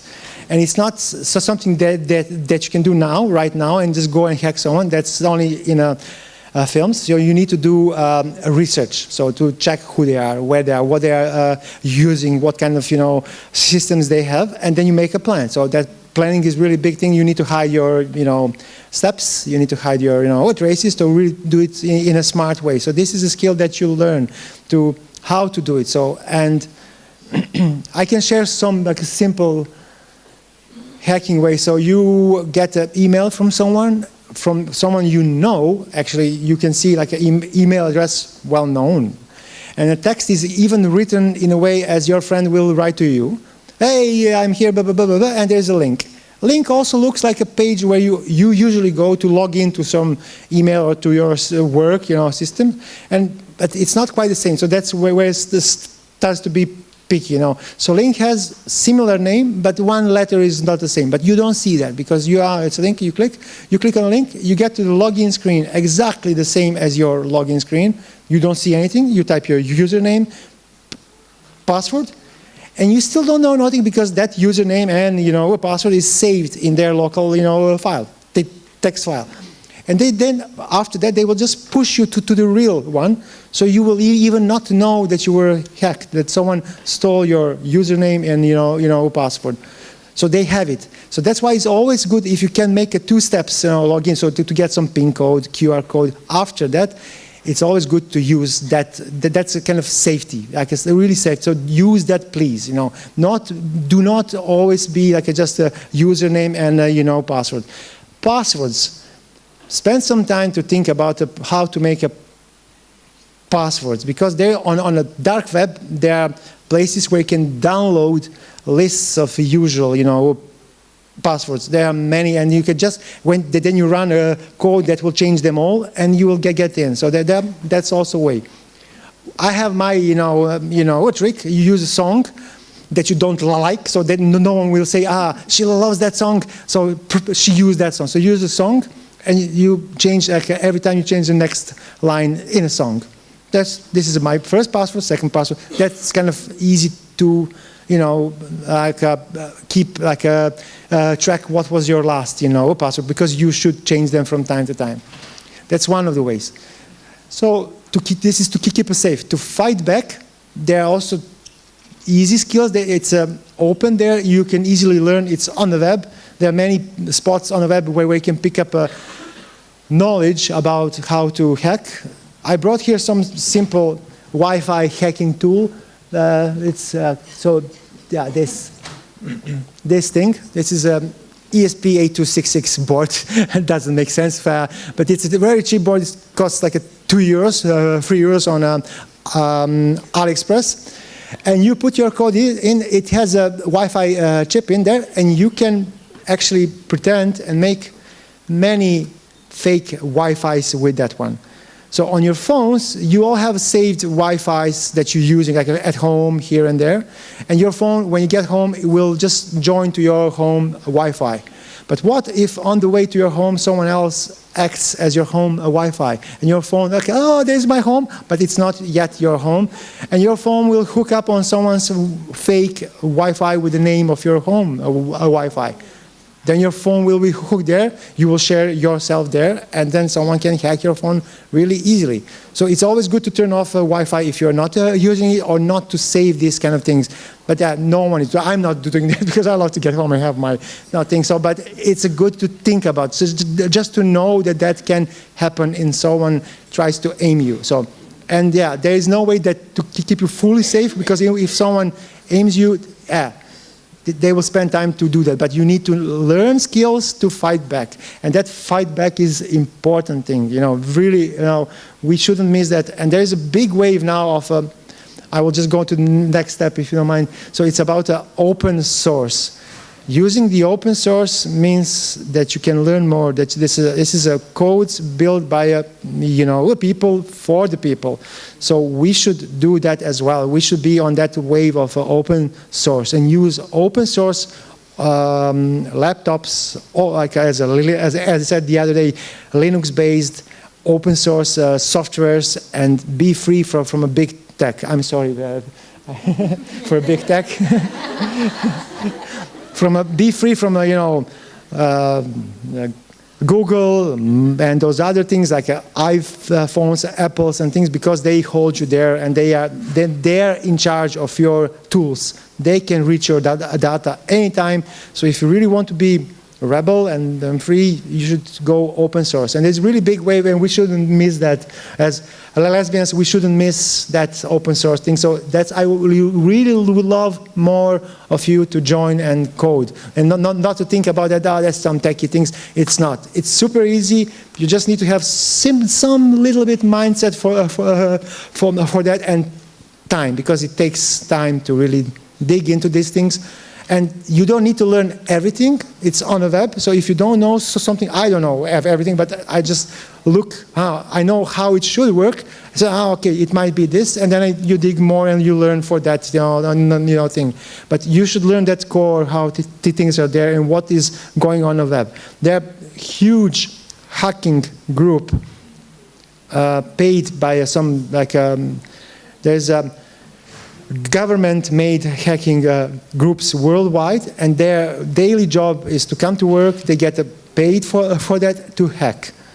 So they have names. I don't need to share that. So those are really big hacking groups. They're running every day. So that's their job, is to come to the work and hack. So it's every day. At 8 o'clock they come to work, turn on and hack. So they are paid for that. So we don't have that kind of, but we should be there and do similar things, so be able to fight back in that sense. Those other smaller thieves, like that, I don't call them hackers, because they learn script, how to trick you and steal your data and try to steal your bitcoins or money or whatever. They trick you, but they are not. They don't know what they're doing. They really have a printed A4 and they just follow. They call you. They trick something. So that's not real hack. That's just thieves, But they're also those. So you need to know how to fight them back as well, because learning to fight back is how you can learn to keep yourself safe. I think I will wrap it up now. Yeah, thank you so much. I mean, I think this is a call for action. Big call for action. A good call for action. So please. Let's really educate ourselves on this, create our own spaces. We take notes, the open source, we can create our own softwares, make sure that we control our own spaces. We can be free from all those spaces that are not designed by us and not for us. May I just say, so you said to me the other day, can we have some chat, like a safe chat? So it is there. It's open source, free, so you just run it on your server there. It takes 5 minutes to put that whole thing running, and you have an app on your phone that no one can trace. So what you're we should, sending. yeah, absolutely. I mean, there are things that exist already. We need to absolutely gather all those tools. It's one of the key questions to safely mobilize as well, especially in countries where there is a lot of hostility against the movement. So and build. I mean, it just reminded me about. I loved the concept of that Lois presented yesterday in the panel in the morning about shoplifters for change. So we need the hackers for change. All right, that's noted. And last question now for Silis, and then we're going to wrap it up with your little surprise. But Silis, I wanted to ask you, listening to all of this, but also from where you come from when you decided to create the collective, the collaborative LBQ philanthropy. Did you have something in mind that you were looking for, that you were hoping was going to exist, or that you spotted was missing? I mean, you decided to support initiatives, but did you know what you wanted to see as a change? Interesting question. Well, so I find myself kind of looking back at starting Out and Equal and going to these companies and saying, you know, I'm here to talk about your LGBTQ employees. And this was in the late 90s and early 2000s. And way too often I heard, oh, don't worry, Celeste, we don't have those people here. And I thought, well, actually you do. And if you have policies in place, then people will feel comfortable coming out at work. And that was kind of the consistent mantra of just making sure that policies were in place so that people felt comfortable being out. And as soon as people were out, people, executives and others recognized that people were able to put their energy into their job and not in hiding themselves. So fast forward to the last couple of years being part of this collaborative, and we were actually kind of loosely coined, not coined, being entitled the LBQ Women's Philanthropic Collaborative. And so we'll have a contest about coming up with a better name, because we're still kind of brand new in this conversation. And again, it was Kathy and Naomi initially saying, you know, the donor circles were so male-identified and gay male-identified, and it felt important for lesbians to come together. And I have done work internationally for the last 15 or 20 years, and I felt really committed to getting companies, multinational companies, to have use their economic power in order to make a change within their country in places where homosexuality is still illegal. And so recognizing that there's so many different avenues towards social change and towards equality. And in the same vein, to work with, rather than lesbians and lesbian organizations only going to government funding opportunities and to large foundations, but to educate donors both in the US and around the world about the needs of lesbians, and that we should be caring for each other, that we should be supporting one another, because the work that lesbian organizations do and lesbian activists do benefits all lesbians around the world. And so fundraising, definitely among lesbians, whether they've earned money, enough wealth to give it away, or they have inherited wealth, there should be a lens where we're constantly thinking of our sisters around the world, and thinking specifically of other lesbians, and recognizing that our support of lesbians is going to raise the consciousness and the opportunities for lesbians. And as Alice was saying, we are geniuses, and we do have to go through that whole process of coming out, which gives us a different perspective, a different kind of lens on the whole world. And it allows for everyone to be able to have opportunity and not to have to only be a volunteer if we're trying to be an activist, that we can professionalize the whole movement, that we can, and not in a, in a structured way, or a way that only the donors come up with, but allowing for the freedom that people that are working in their own communities understand their own communities, and whatever makes sense for them to do within the community should be supported by women all over the world.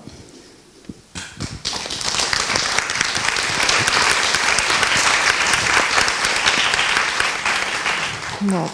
Thank you very much for that. And I also personally believe that the more we are successful with making the world better for lesbians, the more it's a better world for everybody. So ultimately, we might as well, So thank you for endorsing and empowering the movement. So in the meantime, we got the images of the beta version of the Metaverse that are going queer. I guess this is the museum. Yes. And because we are coming to an end of this panel, the last thing we wanted as to make it also a bit more tangible, even though we are in something very virtual, and also, at least for the most of us, I guess, at least for me, it's still very abstract. But so since Maria was explaining, she designs these elements that are going to be used in the future. One of the tools of the online world, which already exist, are NFTs. Can you explain what an NFT is and what you brought? Of course. You know what? I think that if the word lesbian was an NFT, I would have millions by the end of this conference. I heard this so many times. It's like for every person, it's like 20 times per second or something like that. That's the point. We're here to say it as much as possible. Of course. So NFTs, I think you heard a lot about, the NFTs and the cryptos. NFTs are standing for non-fungible token. In simple words, it's just something unique. Right now, it's all about art. It's something that made artists, take the royalties and everything they should have been taking back from their art. But it's not going to be limited on the art. Right now, it's going to the next level, to the utility. The utility is the next step of the digital NFT. We have a digital NFT that is just a JPEG. Now the utility NFT, let's say if I buy a JPEG from Nike, then I unlock with this NFT to buy the shoes. That's a utility NFT. So you buy something unique. Let's say that Nike just made a shoe just for one person, and you're the one that has this NFT. You can get this one pair of shoes just for you, made for you. It could be rainbow shoes or anything. But online? These are completely virtual, right? Or real? Not really, no. Ah, okay. It's going to the actual and physical right now. Okay. Because a lot of people are saying, okay, why should I buy something that's digital? Of course. That was my question. Why should I buy digital shoes? Yeah. Because you want to put them on the avatar. Yeah, I mean, I know, but I don't have one yet. So, but okay. So my avatar and I can wear our same shoes in the future. Okay, cool. You have to start investing from now. So actually, Gucci and Louis Vuitton and brands like that, they already did something with NFTs and avatars. They engaged Metaverse with NFTs together. I was thinking about that we could have our own coin, the lesbian coin, or anything that we can be buying stuff, we can investing in stuff, online or offline. It doesn't have to be online only. That's why I was talking about utility. Other than that, many different aspects of NFT are unlocking right now. It's not something that is, it's an ongoing process too, like Metaverse. We just engaged, should I say it or not? Yeah. Should I? Yeah. Okay. We have something for you there. So we're going to show you the engagement of digital NFT, physical NFT, and Metaverse all together. So we made something for you. It's an NFT that has, do you want to be? So we can project it? The NFT? Yeah. All right. So, explain what should happen now. If you scan the QR code, you open your camera, Metaverse camera, Facebook or Instagram. Then if the picture is zoomed out, and you point on the... So it should work test it out, it should work with a regular camera, but in my case, with my phone, I had to use a QR code reader, you have probably. to zoom out the picture to see the whole NFT. And then, should they zoom out? Yeah. Can you now zoom out? Uh-huh.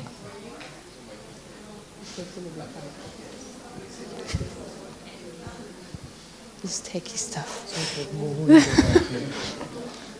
So if you shoot check on your screens, something should be moving. Do you see it? QR code. Not everyone got the QR code? We have it on display after that if you can try it later on. We by can. yourself. We will have the. Yeah, We yeah. have the printed version that you can check and test it out. So, for those with whom it worked, yeah. Yes. Comment? Can you zoom back in?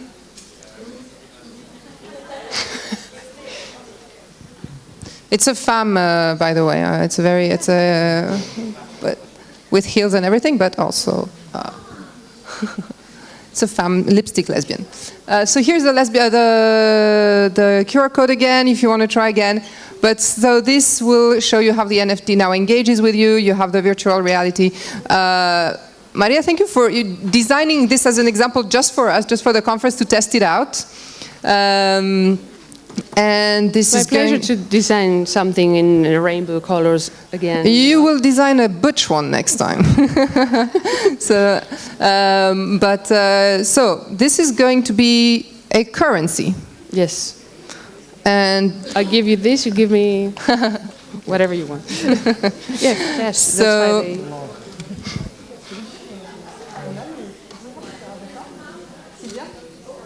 that's why all right. Well, we will find a way somehow to gift it to someone. We wanted to do a lottery, but we didn't manage to put that on in place on time. But I don't know if you wanted to explain anything more about the particular The particular NFT doesn't exist in the entire world right now. Many people don't even know what NFT is, of course, but when we're talking about physical NFT with AR on it and Metaverse, it's a complete different story.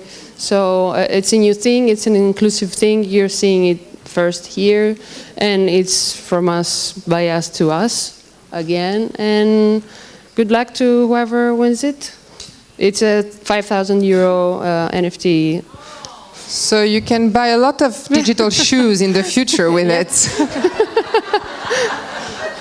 So you can come. It's also here for those who want to come scan the QR code later. I think, okay, we had a question. We're going to have to, unfortunately, keep it quite short, but because we're super delayed. But of course, and then you can come and ask our panelists, catch them in the room. Please go ahead. Hi there. First, I want to thank you for being technologically literate, because most of us are not. But I wanted to kind of push back a little, or maybe ask you to maybe direct this knowledge in maybe a different direction. It's kind of difficult to look at the creation, production of virtual infrastructure when public infrastructure in much of the world is crumbling. Sorry, it's just this specifically affects me when a lot of people only have access to a virtual, or many don't have access to like a virtual connection, but for many, a virtual connection is the only connection they have because it takes like 5 hours by a car to get to the nearest bus stop to leave their abusive family. And so I know a lot of young queer people who only have this virtual access, and it is not sufficient, and it really makes me worried that there is this attention to creating a virtual public when people's material physical needs are not being met, and the commodification of our culture in the form of NFTs, lesbian NFTs. That's very just concerning to me, because our culture should not be commodified. It should not be for sale. This is a culture of passion and love.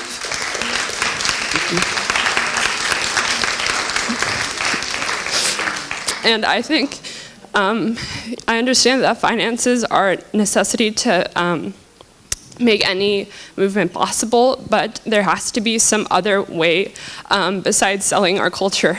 And we need to really focus on creating virtual solutions that help the physical world. And I would like for you to talk more about that, on how this helps the physical world rather than turning a blind eye to it. Thank you.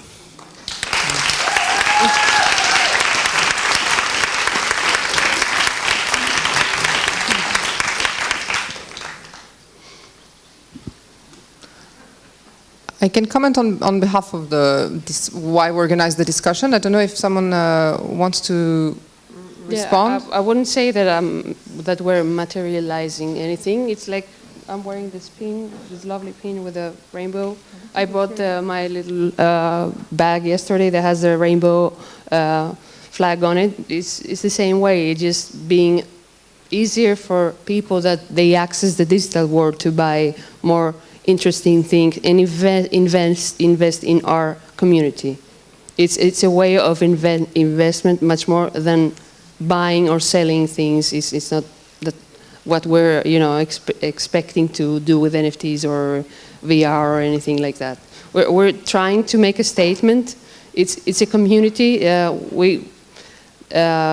Communities we build, continue to build online are precious too. It's not that we're just the community here. We're building the communities online too. So they have to be, as they should be, and much more online, because the presence there is just being, how do you say that? I represent, for example, the Metaverse section of LGBTQ, but someone has to do that. It's not something bad for the community. I don't think it's something bad for the community. We have to be there, we have to be ready for that. And we should be ready for that. Thank you. I just want to add very quickly just the power of "and," because I just think it's really important to acknowledge that we can, and many people do, work on behalf of people having housing and access to technology and food, and working with people all over the world, and we can also work technologically as well. So the last thing there, because we had hacking the future. We are now, and where we will get to is data, because everything is now data. You cannot run away from being part of some database, data set somewhere. Even if you try to hide yourself, whenever you pay something, whenever you use your phone, whenever you walk in the street, you are matched by some satellite. So that's kind of scary part, but also if you are not, visible there, you are just not there. You are not anywhere, So you need to also so you need to share who you are in those data sets, because data is now money full. They trade with our huge data sets of our, faces of who we are, and they trade with that like on a high level. It's money, So I know it's scary to be there, but it's also scary not to be there. And it has to be some kind of nice, balance, how to do that. And we need to learn that, how to share, what to share, and how to share to actually be. We didn't want to talk about AI, but AI is there taking over. And if AI cannot see you in a data, you're not there. You're just not anywhere. So you're not even on this, planet. So, but that's sad, but it's very true. We need to learn how to swim there and hack that and make space for us, because hacking is to bend system, to find the holes, to crack it, and to make yourself to feel free, to really be who you are. And it's not easy. So now it's really kind of point in time when we need to learn how to deal with that. Not only to walk, in a that's good. I love to walk with. I have my flag here. I always have a flag with me and to wave a flag, but we need to wave that same flag in a digital spaces everywhere. So, and thanks. And I think I want to specify, because really, you're absolutely right. And this is kind of what I was trying to say at the beginning. We don't want to jump ahead of ourselves and forget, yay. In a digital world as well. Right, this is it. This is something that is going to happen.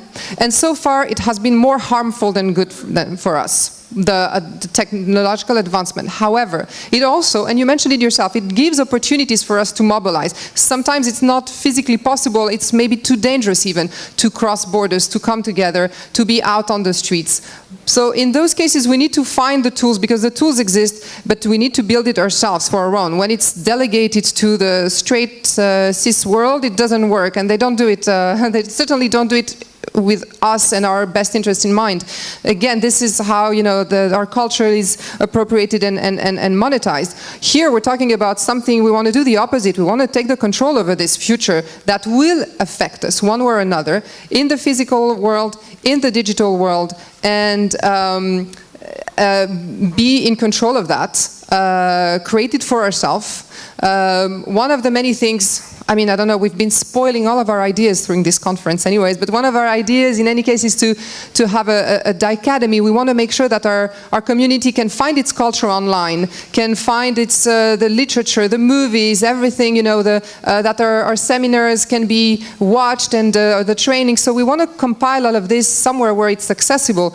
Well, it will have to be online. Dragana spoiled yesterday the idea of the Lesbos retirement home. This is a physical space, so we can be safe somewhere together, and have a village where also those who usually are not able to support themselves at the end of their lives can also benefit from the support of the rest of the community. So us, for ourselves, by ourselves, in the real world, online. And this is kind of the idea. And so this is also new territory, but we wanted to also bring this into the conversation towards the end of the conference. So I hope it answers a bit your concern that we're certainly not trying to leave key topics behind, but we're trying to be mindful of everything happening that will concern us and be in charge when it comes to our community.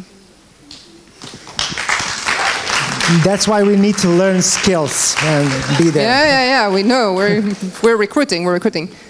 One question. Yes, I mean, it's a comment, and thank you, Alex, for raising the question. I am very worried about the metaverse, because we are living in a physical world where we're ruining the environment. There's a war, there's wars going on, nuclear threats. For me, every day is kind of like, why do I want to stay in this world? To fight, to actually keep it, the physical world. It's not safe. And then it's so easy to opt out and to live in virtual realities. And I'm worried, right? And I think when we're talking about this, we're not controlling it. I really like the idea of us hacking, of being technologically illiterate. However, we're not controlling the metaverse. I think the capitalist side of it, the world that we would create, I am not sure I would want to be a part of it. I don't think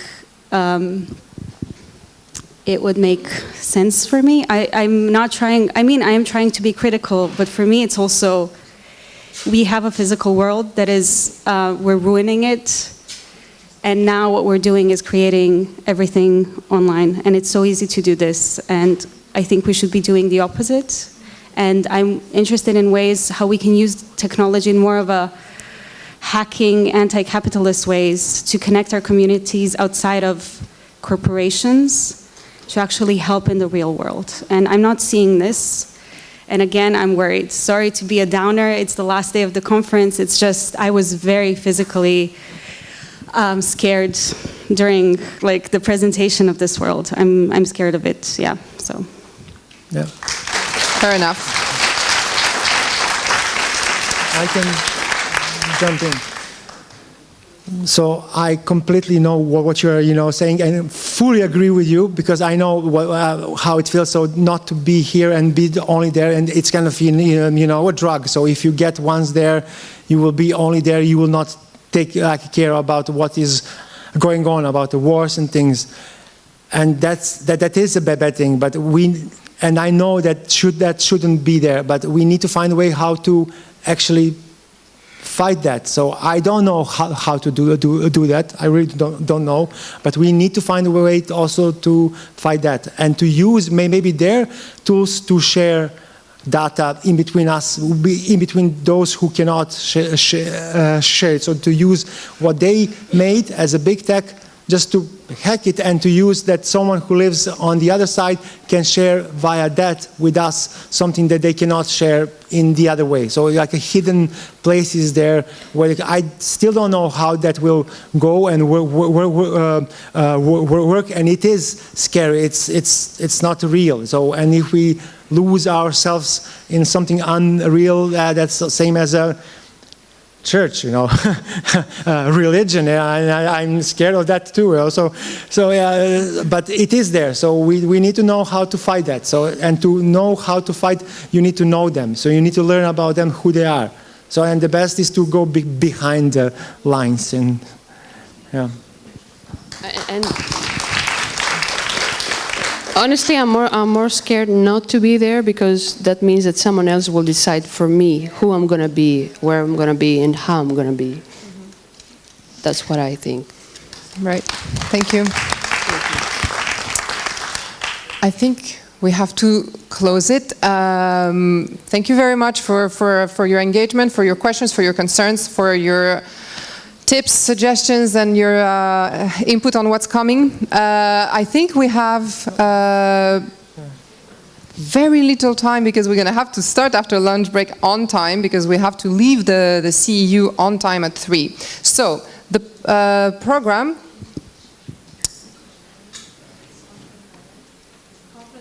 We have the conference highlights that we're going to watch. And then, before you leave the room, Oana, how does it work on stage? Well, the person who's on the phone right there upstairs is supposed to put it on. All right. No, but for the group, we have the group photo. That's what I meant. Immediately after the video highlights, don't rush out of the room. We have the group photo for the conference. No. Ah, I didn't know. That's a surprise for me. Okay, sorry. All right, tons of surprises today. Okay, highlights from the conference. Thanks, Oana, for putting it together, by the way. Thank you so much.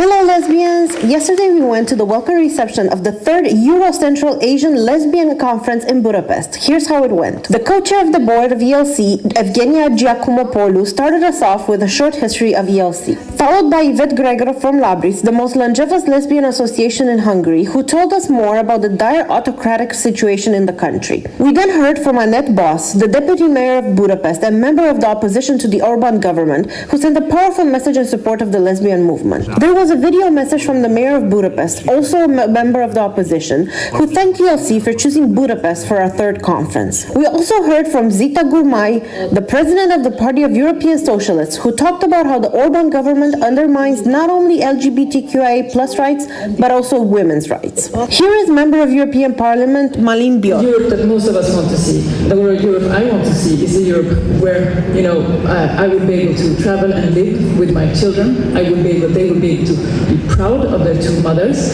They will be able to feel that their mothers are safe wherever they travel and be. They should know that we are safe. We also had an intervention from Lydia Sivsanker from Guadalupe. She is one of the co-organizers of the first ever Guadalupe Pride, which happened earlier this year. Last but not least, we heard from Olena Shevchenko, ELC board member from Ukraine, who has been valiantly supporting LGBTI people flee the war. The crowd gave Olena a 2-minute ovation as a show of respect. That's it for yesterday. See you soon, lesbians. Hello, lesbians. This is day 1 of the Euro-Central Asian Lesbian Conference happening in Budapest right now. We started the day off strong with a video message from the European Commissioner for Equality, Helena Dalli. We then had an intervention from the Italian lesbians resisting fascism, which ended with them singing the anti-fascist song Bella Ciao with the audience. Ciao, bella ciao, ciao, ciao, mattina mi sono svegliata e ho trovato l'impasto. We then moved on on to the first keynote by Olena Shevchenko, who talked about lesbian resistance against the war in Ukraine. Yeah, it was a very hard task for me also. We also heard from Anita Kurimai, an academic who wrote the book Queer Budapest, who told us about the history of LGBTIQ+ experiences in Budapest. Then there was a panel on resisting the anti-gender backlash with activists from Hungary, Georgia, Turkey, Russia, and MEP Malin Bjork. After some coffee and mingling, we proceeded to a keynote from Iranian lesbian activist Shadi Amin. She paid the ultimate price with her life. It is more than hypocritical, more than absurd, that according to the Islamic regime, it is morality more reprehensible for a woman to show her hair than it is to take that young woman's life. To hell with their false morality. Ooh. Next was the panel full of brave Ukrainian lesbians resisting the war, where we heard more about their experiences on the front lines. After lunch and 2 rounds of workshops on so many topics, we moved on to the final panel of the day, Lesbians Heading Social Justice Movements, which united the anti-racism, fat liberation, Me Too, and disability rights movements in an intersectional discussion. We ended the day with film screenings and hopped into this colorful taxi on our way back to the hotel. See you tomorrow, lesbians! Hello, lesbians! Here's how day 2 of the Euro-Central Asian Lesbian Conference went. First, check out the important messages about the wars in Eastern Europe and Central Asia on our conference roll-up. We started the day with a keynote by Nadège Defrère, a lesbian team leader for non-discrimination at the European Commission, and then moved on to an empowering keynote by Vera Kurtic, a Romani lesbian feminist who said, "Our nationality is lesbian, our religion is lesbian, and our traditional values are lesbians." Next was the much appreciated panel on Romnia lesbians defying patriarchy. And we are still fighting to be accepted in the Romani movement. And we are still fighting to be accepted in the LGBT movement as well, but we are doing fine actually. We then split up for workshops. Some admired the photo exhibition. Just look at this amazing artwork. Isn't it beautiful? And here are our superstar volunteers without whom we would be doomed. Aren't they cute? Then we had some lunch, all vegan or vegetarian, which was an important political choice we made for the conference. Following lunch, we had a thought-provoking panel on lesbian desire as resistance. There is you. So you have to discuss a lot of things. You have to sit with yourself and see what feels comfortable, what I would be willing to do, and what I would be willing to expose myself to it. You know, this vulnerability that is not forced on you. I mean, it's not taken away from you. It's a conscious vulnerability and letting another person enter this space. And I'm 46 and I'm still learning that. And there's this great book called Set Boundaries, Find Peace. I would recommend it. I can send it to all of you. Then we were mesmerized by Teeny's voice.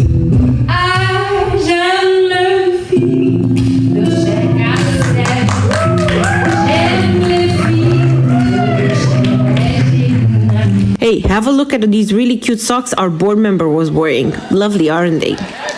That was it for day 2. We leave you with the most beautiful sight, a room full of hundreds of lesbians. See you tomorrow. Hi. They don't know I'm doing this, but as the communication manager for ELC, I need to send a very important message to you. Please follow us on TikTok. We just started the account and we really need you to support us on there. Thank you very much and enjoy the rest of the day.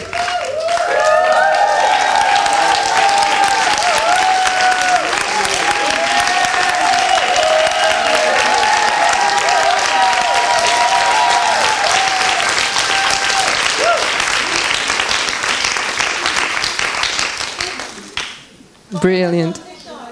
Yes. I don't know when you found the time. You obviously have more hours than us in your day, so how did you, yeah. We have another video, which was a surprise for me, but I'm so happy that we managed. Our co-chair, who wasn't able to be here with us, but was in spirit and is now through a video message, Joël. Yay. Dear lesbian, Sweet Dykes, dear ELC members. My name is Joëlle Sambinzeba and I am the co-chair of ELC, and I'm very proud and happy to address you these words. The margin is not a stance. To stand in the dark corners of abnormality as lesbophobes, homophobes, transphobe and racist call it, inhabit us with more or less pain, with more or less joy. We, Dykes, have learned for many years to make weapons out of our bruises. We, Dykes, transform the stigma into pride. Neither shame nor hatred of ourselves and other are spaces in which we are happy to sit or occupy. This third ELC conference in Budapest, as well as the Dyke March that will take place in few hours, is proof of our determination to radically change paradigm. We are not harmless. We are not appeasement for the dominant. We are no longer the negotiation. We do not pretend to heteropatriarchal and capitalism norm. We are the concrete threat against established order. We have the breath to scream our rages. We are the clear awareness that no victory will be possible if it is not conducted with and thinking of all of us who do not dare to go out in the streets, who cannot afford to do so, who cannot freely celebrate our sapphic blossoms. The Dyke March is not just a party. It's the concrete manifestation of our unshakable will to set our conditions. We want the best for each of us, and we work on it every day together without fear and always with that delicious lesbian genius that make us, each of you, in your own place, exceptional and fierce activists. I wish you a wonderful Dyke March. Long life to lesbians. Long life to Lesbian Genius. Happy Dyke March.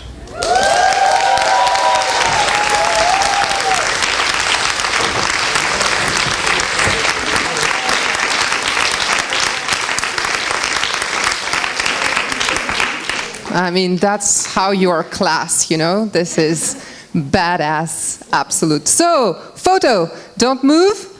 Excellent. Wow, you're so good. I thought you were going to rush. So we have the photograph. Everyone who's on the sides, please find a seat. We're going to do 2 takes. One sitting, and one maybe if you can stand, so we'll see what comes out best. We're going to turn on a bit the lights.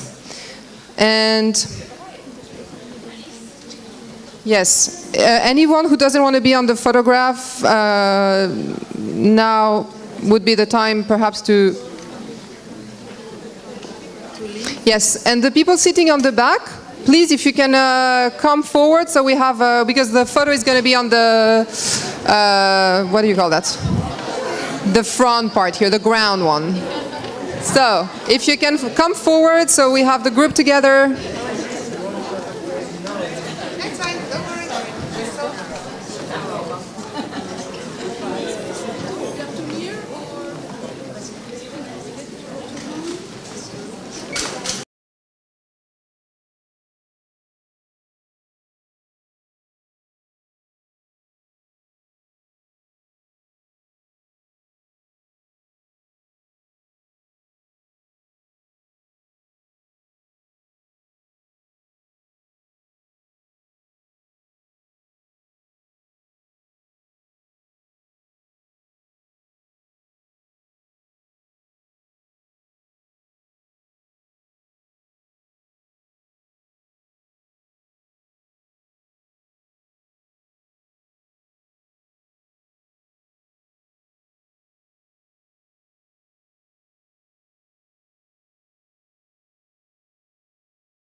Okay. It's going to give you instructions, money from Budapest Pride. Okay. Dears, please come back and message your friend or beloved to come, because we should start, and we a little bit already late.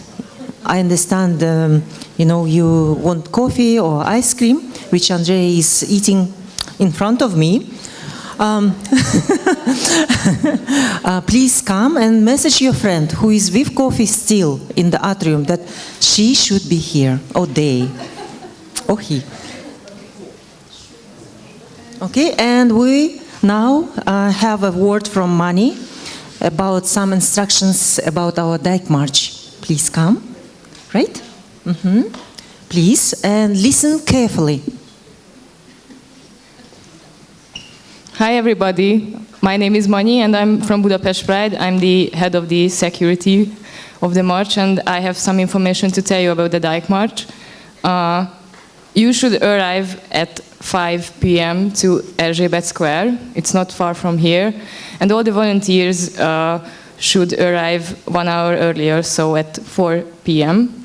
And after the march, I suggest you to leave in groups.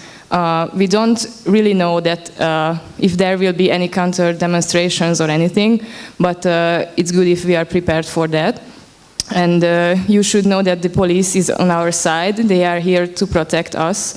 And also there will be like volunteers, well experienced and well trained, and they will wear like orange and yellow vests. And if you have any questions or concerns, you should go to them. And I don't know, you are safe, nothing bad will happen. If something happens which is not cool, we will be there to protect you, and everybody will be safe. So, that's all.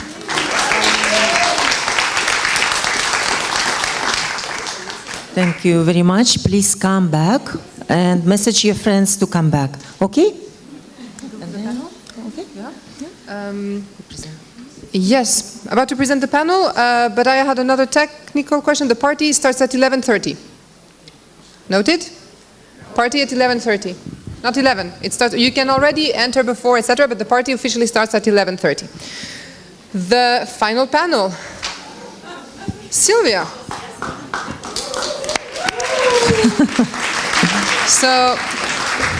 So very, very briefly, because Sylvia will tell you all about it, but this is an important one also looking ahead and at the future, because we've been talking about Europe and Central Asia. We know there are other regions, and we are really happy that representatives of those other networks or initiatives and movements are here with us. We wanted to discuss how we can better work together, how we can coordinate, and what we've learned from our different struggles, where there are commonalities, where there are differences, and how we can mutually reinforce each other.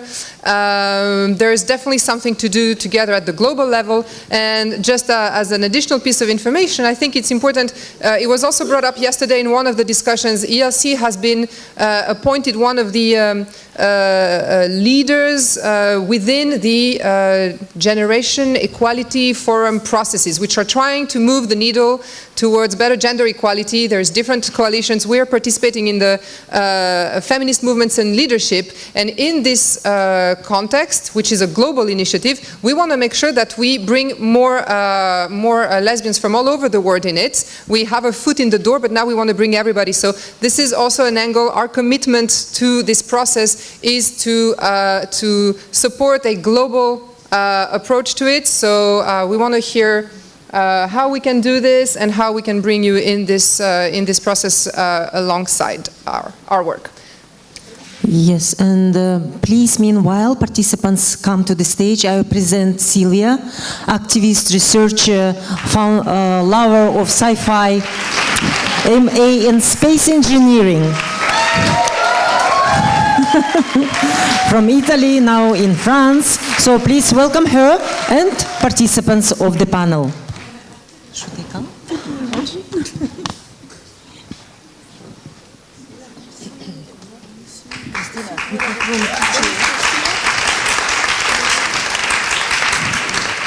We are missing one panelist, Christina. I don't know where Christina. Christina, oh.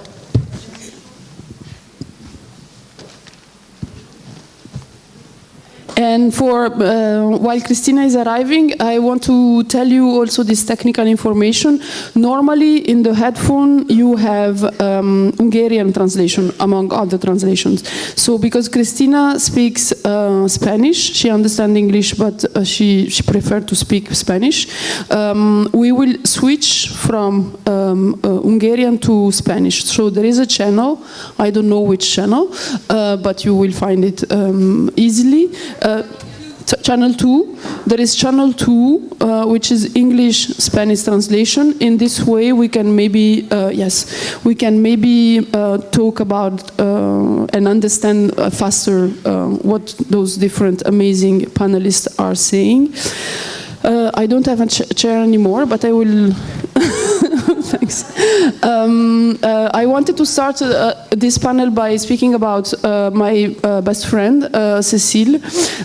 Cécile, when we talk to each other back in Paris, she's always start any talks in the telephone by asking me, are you taking care of, est-ce que tu t'occupes des lesbiennes du monde entier? Are you taking care of the lesbians from all over the world? She's always making this joke at the beginning of each discussion that we are having.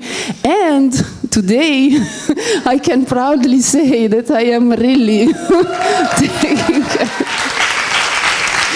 No, so no, I'm super happy and super stressed of our next panel. I wanted to without jokes at all, start about speaking of one thing we were thinking also with Alice yesterday.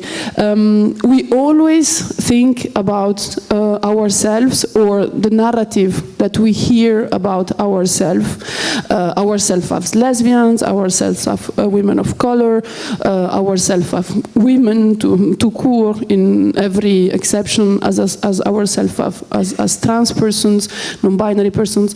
The narrative is always the same, is that we are a minority, we are on the margins, and we are living in this kind of huge suburbs of the power, and we have to try to find a way to go and find the center and change the center. So there is always this kind of struggle.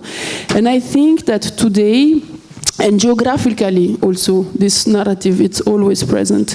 And I think that today, what we are witnessing more and more, I can give you the example of the actual situation in Iran, for example, that it's not true. Our struggles are at the center, and our struggles are changing the society everywhere. So the feminists are fighting today in Iran, the lesbians and feminists are fighting in every country with the Me Too movement. The LGBTI persons has changed the shape of the US during the HIV crisis. So I really think that we are in the center of the power. We are the one who are changing our realities and the realities of all others. So after this long introduction, I will go to our amazing panelists. I have some notes, and I apologize in advance if I'm not pronouncing correctly all your names. I will start with this first question because 4 of the people who are here on stage with me, except for the amazing Xenia, are creators somehow of lesbian networks or lesbian coordination or lesbian umbrella organizations in different regions all over the world. So maybe I can start with you, Jean. Jean Chong is working from Bangkok. I think you are based in Bangkok, and has been an activist, of course, for ages, for not centuries as Lepa, but a long time. And she is now the executive director and also founder, one of the founders of the Asian feminist LBQ network. So my first question for you is, can you, if you want to introduce a little bit more yourself, but can you explain us what is this LBQ, so lesbian, bisexual and queer network in Asia? Thank you. Sawadee ka. So we are based in Bangkok, so I have to greet you in Thai. Our legal name is Asia BQ Network. So currently we are covering 11 countries in Southeast Asia, maybe other parts of Asia in the future. Yeah. So does that answer your question? I think that we don't have a lot of time because we have the Dyke March, so if everybody answers so fast, we will be ready and on time for the Dyke March. No, yeah, and why maybe you decided to start this network and this coordination? What is the situation in this region, in the region that you know, and why you decided to have an LBQ network? Oh, thank you. I understand the question now. Thank you. Well, I mean, based on the research that was done by Mama Cash and Astria, as well as we mapped LBQ groups across Southeast Asia, and the annual budget I shared with Silver is $1,300, which is nothing, right? Which is as bad as Central Asia, maybe $50 more in Central Asia. I mean, this is a symptom of larger problems for LBQ groups in Southeast Asia. It's a common story. We heard over the last 3 days there's no resources in so many parts of the world, which means that LBQ groups are like underpaid, overworked, they experience high turnover and they burn out. So they don't have the resources. That will mean they can't participate in regional and global advocacy and not represented in these spaces. So then the chain reaction is that there's a lack of exposure to global South models of activism, and often they rely on Western frameworks of activism, which really don't translate to our local context. I want to share with you a little story. When I was in Cambodia, and a lot of the Cambodian activists say the rainbow flag doesn't work for us because when they march down the streets, people think it's a Buddhist flag. So Cambodia is there was an activist from one of the Western country, and she said, no, we need to use the rainbow flag. That's the international signal. But I mean, that conversation signals to me that perhaps we need to pay attention to Asian nuances and think of the Asian context in a different way of organizing. And we also have a history of colonialism.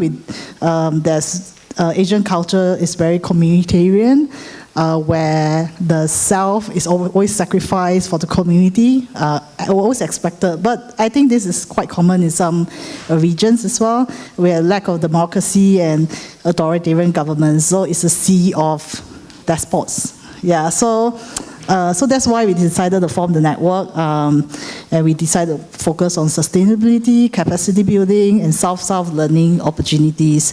So during COVID, we did research, and some of the things that came out from it was challenges around accessing sexual and reproductive health rights for LBQ persons, the increase of gender-based violence for LBQ persons, because we're all trapped at home. We couldn't escape from our very often families that punish us or abuse us. So we believe that based on this research, that underneath the surface, so there's so much to be done. Other emerging issues, very quickly, I don't want to take up time, are around so many of our activities are involved in democracy movements. Like in Myanmar, during the coup d'etat, LGBT activists, LBQ activists are killed because they're in the front line. They tell us through signal that they'll protest in the day, they'll move from house to house at night to escape the military because they're trying to arrest them. Thai activists tell us that they really need well-being and self-care because during the protest, they were doing all that protests and they are suffering from post-traumatic stress. So this is why safety, security, and well-being is so urgent to our work, and why we want to build that capacity and to leverage on research to work on regional advocacy. Yeah. Thank you very much. And I will ask, the simultaneous translation is on the here if you need it. Okay, it's okay. I told them. Yeah, please put your headphones because she will answer in Spanish, but I will ask the question in English. So, Cristina González Hurtado, amazing activist, which we have the joy to have here. She founded recently and she is also the director of the Corporación FEM in Colombia. And she was one of the co-founder of LESLAC. LESLAC, it's also a group of different NGO in Latin America dealing with lesbian and bisexual issues. And the question is a little bit the same one that for Jean. Why, quickly, because it's a very complicated issue, what is the situation in Latin America and why you decided at one point to create LESLAC?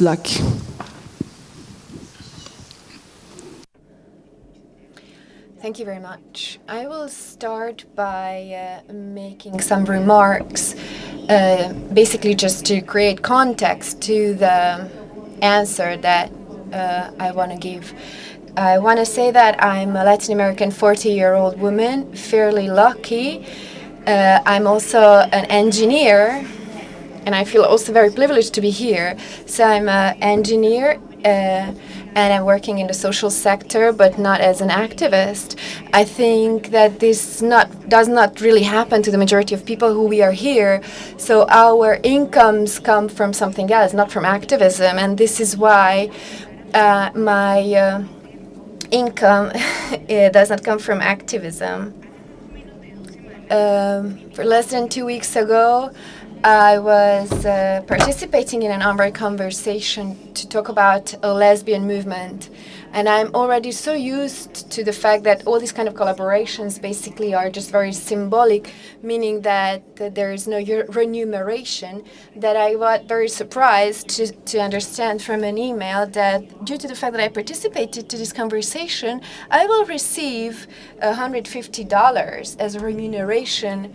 And now I would like to say that this $150 in Latin America is worth the amount that I'm owning within a week. Later, I started thinking that us lesbians should not be surprised by the fact that we are being paid. On the contrary, we should expect that each time we are being paid, and this is a fact, that everybody who we are here together, and also those who are not here, we deserved an acknowledgement, a financial acknowledgement of our work, because our symbolic acknowledgement does not refill our fridges. I think I lost my line of thought. So this is why I'm saying that we deserve just payments because we are taking our bodies and our health to the front lines of activism, and we do deserve to be paid. The other idea, what I would like to underline, is that feminism gets to us for different reasons.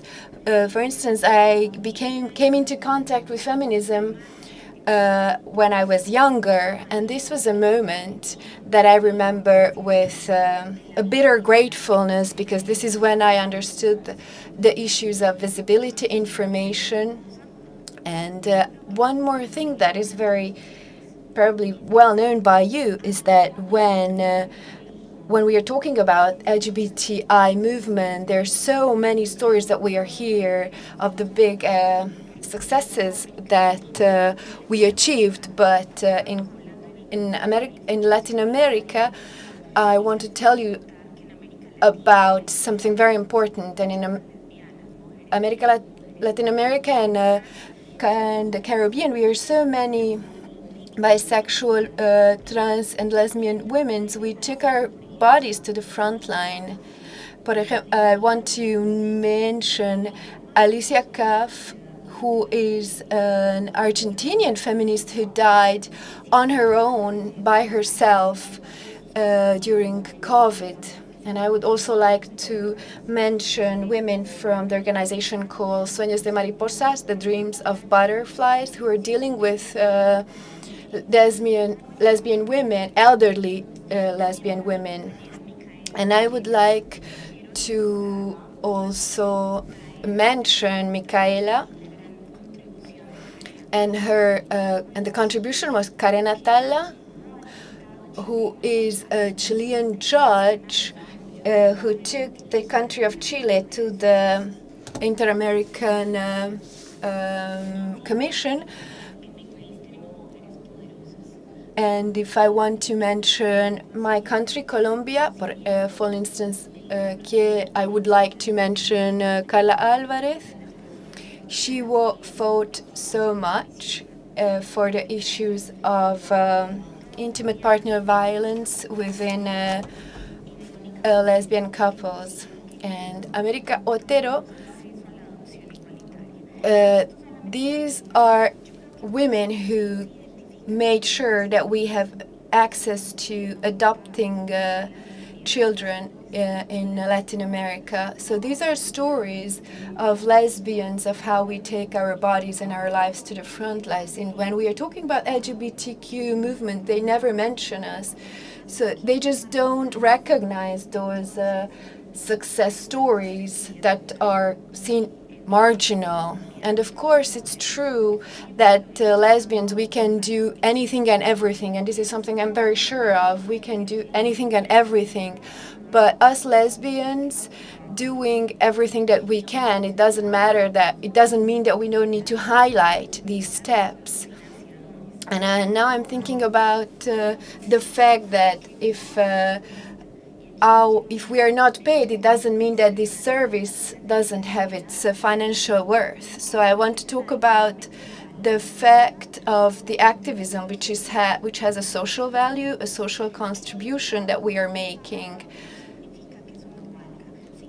The fact that these are not paid, it doesn't mean that this activity is worthless. This actually means that we are doing it from our efforts, within our bodies, within our lives, from our bodies and from our lives.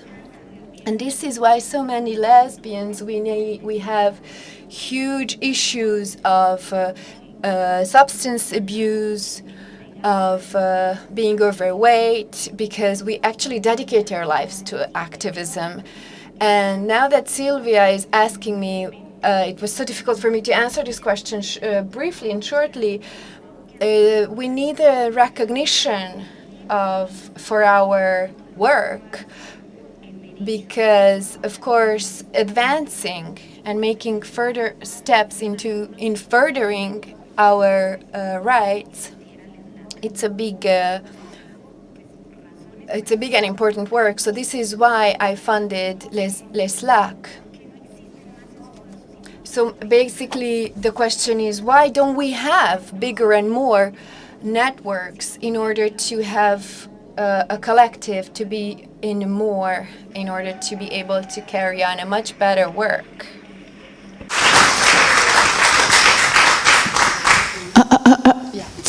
Thank you very much. Thank you. Our next speaker is Rutendo Madzinka Da, more or less. Sorry for that. I train all the morning, but and for Moira I train, but I will not be able for sure. No, sorry. Rutendo is born in Zimbabwe, and she's now living in Germany during those last years. And Rutendo is the co-founder of a Pan-African collective called Isusu Fena, which is us together in Shona and Luganda. And when we had our discussion, because I have prepared, even if I look totally lost, I have prepared a little bit this workshop. When we had our discussion a few weeks ago, I had the impression that your way of doing activism, it's maybe a little bit different from our first two speakers. You are also using... Sorry for that. Thanks. And thank you for everything. Your way of doing activism, it's a little bit different than the two others. You are also using research, university, and also art in the way you are doing activism. And the question is the same as for the two others. What is the situation in the regions that you are working or that you are looking at, and why you decided to create this Pan-African NGO, and what are your goals, what you are doing with that, with knowing that you have a kind of a different way of maybe doing things. Hi everyone. So why we end up having the collective that's Pan-African is to have the representation and the narratives of Africans being told in our own perspective and through our own lens, because often, you know, if you come from an African background with the history of colonialism, our stories aren't our own. And so it's important that we reclaim that narrative and we take it back and we're able to represent things in a way that feels sacred to ourselves and in a way that we can honor and in a way that is reflective of who we truly are. And so why maybe it was done in a way that through art and through creation is that's through accessibility. So coming from Zimbabwe, where being queer is illegal, and there's a lot of penalties, and one can't just express themselves and who they are. You have to find means and ways to still be able to present yourself and still be able to showcase your queer identity. And so it's, you know, also being based in Berlin, the same thing is true where, again, there's a lack of representation of people of color, black people, Africans, and it's important that we created spaces where we could be represented, where we could showcase things we care about and showcase who we truly are. So that's, I hope I answered the question, why my activism and the way I've done things has been through different narratives and perspectives. Thank you. Thank you very much. Moira? Moira was working. Moira is a scholar, a teacher, and she worked for a long time with Labris, Kyrgyzstan, and she recently co-created the Central Asian Feminist, Lesbian, Bisexual, Queer, and Transgender Activist Network in Central Asia, of course, and so.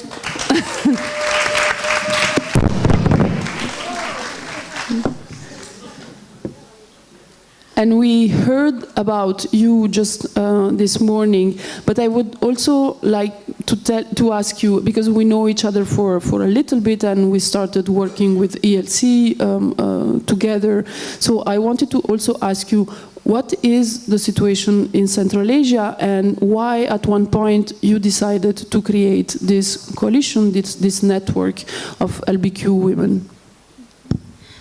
Yes. Hello again. So I can't even take the credit for, you know, co-creating the. I mean, I'm basically a very privileged lesbian from Central Asia who speaks English and who can afford to be visible, right? So I am on this stage now. Basically because I can afford the privilege, the luxury of being public like this. And that's the thing about lesbian activism in Central Asia is that we can't really participate in this kind of, you know, politics of visibility, this activism that is based on the idea of, you know, being in the public place and claiming an identity oftentimes. So it's our activism then has to be less about our personal narratives and personalities, and has to be more about the collective. And so there's a lot of invisible work, a lot of invisible women who are not here, or who are here but cannot be on the stage, right? And I also I organize a women's march, in Kyrgyzstan for the 8th of March. And again, in certain contexts, for instance, in order not to out, women who organize the march, we cannot mention their sexuality, right? So lesbians are kind of at the heart of all kinds of political movements, but it's not always about being visible in those movements. It's all about working for the common cause, and that involves a lot of reproductive labor, emotional labor, ghostwriting, not taking credit for the things that happen, and that's okay. So, for instance, Labris Kyrgyzstan is one example. It was the first LGBT organization in Central Asia that was officially registered, and it was founded by lesbians and trans men. And but the thing about lesbians is that when we do something, we do it for everybody, right? And it's good for everybody. And I think that's also something very important. And we talked about the definition of feminism by Bell Hooks today, but she also came up with this term, white supremacist, imperialist, capitalist patriarchy, right? And it's all together because all of those things work together. And Christina talked about how there is this kind of lack of professionalization in South America for activists, that they don't expect to get paid, and that's also kind of the often the criticism of activists who work in Central Asia, that it's become so professionalized. The movement is, there's the NGOization of the movement, and so the activists are often portrayed as this very privileged kind of people who are out of touch, and they just live on these foreign grants and take their foreign trips, and they don't really care about the communities that they're supposed to serve. But why shouldn't be people paid for their work, right? And then if we see that the problem is professionalization also has its problems, but then really maybe as a feminist and lesbian movement, we should be working towards things like universal basic income, for instance, right? So that our survival doesn't depend on our ability to work, right?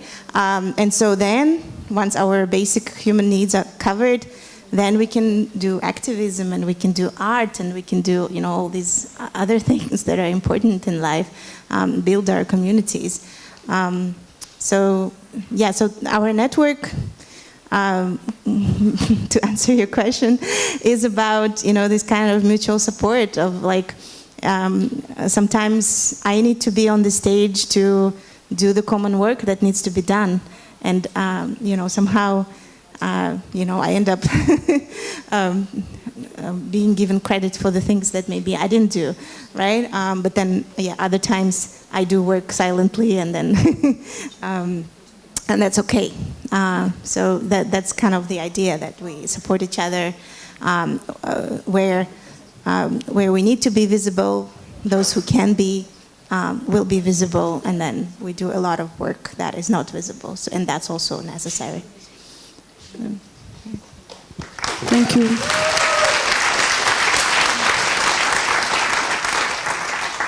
Ksenia. So Ksenia is an amazing activist, and she's from Siberia, and now she works in Geneva.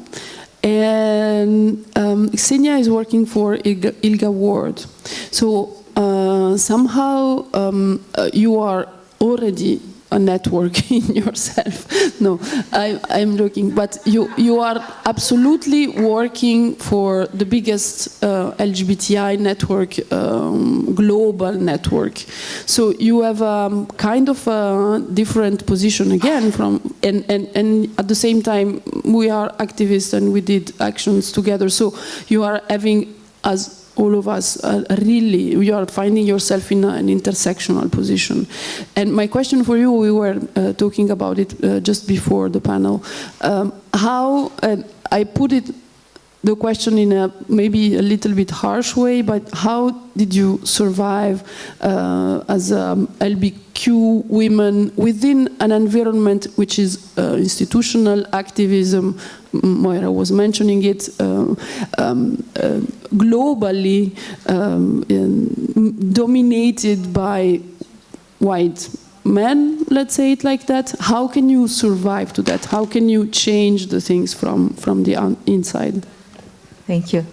Thank you, Silva, and it's a really great question. And I used to say that I'm a professional lesbian. Now I think I should say that I'm professional angry lesbian, and that's how I survive. But, well, basically that's it, and I think that Christina would agree, at least to some extent, because Christina was also a women's committee chair for a few years at ILGA World, and it was my great pleasure and my great source of inspiration and support to work with Christina in, within the organization, which is not necessarily created by and for women. And well, ILGA World was created in 1978, surprise, surprise, by men from Global North. And the first, now our name is the International Lesbian, Gay, Bisexual, Trans and Intersex Association. The first name, it was International Gay Association. So there was not even a word about lesbians. And then for a few years there were like conferences and all that. And well, maybe some of you was present there, and I would really love to maybe chat later about your experience in the past. But well, long story short, angry women came and started to claim the space and reclaim the space. And that's how the first women's committee was created within ILGA. And for some time we even had a program on women, program meaning money, and a certain person who is paid to do this work. But then, well, now we have a board, the global board, that includes several committees, including Women's Committee, Trans, Intersex, Bisexual, and Youth. And, well, Christina was the first chair of the steering committee. Now we have Angelica. It was also interesting because when I met Christina for the first time in New Zealand, it was a selection of the Women's Committee chair, and we have 5 committees. There was only one committee that had only one person applying, and it was the Women's Committee. So this brave, wonderful woman, strong activist from Latin America, from Colombia,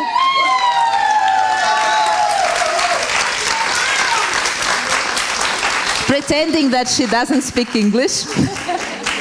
But she stand up and she gave this role for a few years, really leading the global women's movement within ILGA and being this bridge between all LGBTQI women within different regions. Because we have also 6 regions. We have ILGA Europe and Central Asia, we have ILGA Asia, we have Oceania, North America, Pan-Africa, ILGA, and maybe I forgot something, but well, 6. ILGA LAC, of course, but that's Christina. sorry, and of course ILGA LAC. And, well, I'm also, when I joined ILGA, I became maybe more and more critical about institutional activism, but at the same time, being there, I think it's really important to be there as well, and to be co-creators and to be angry lesbians within this. And I've heard recently an interesting quote that says that we need to radically care about each other to be dangerous altogether. And I think that's what we should do within organizations such as ILGA World.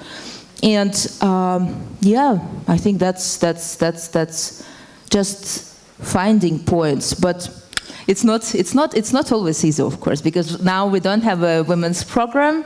We have, fortunately, trans and intersex program. The trans program is led by trans women. The organization is led by trans women right now, but it's still difficult. And I think that when you are a lesbian woman, whatever else are your identities or backgrounds, you are already the embodiment of intersection, because you are a lesbian and you are a woman, and it creates your optics. And then you have also, like, you can be a migrant, you can be a person of color, you can be a lot of things, a person with disability, a woman with disability.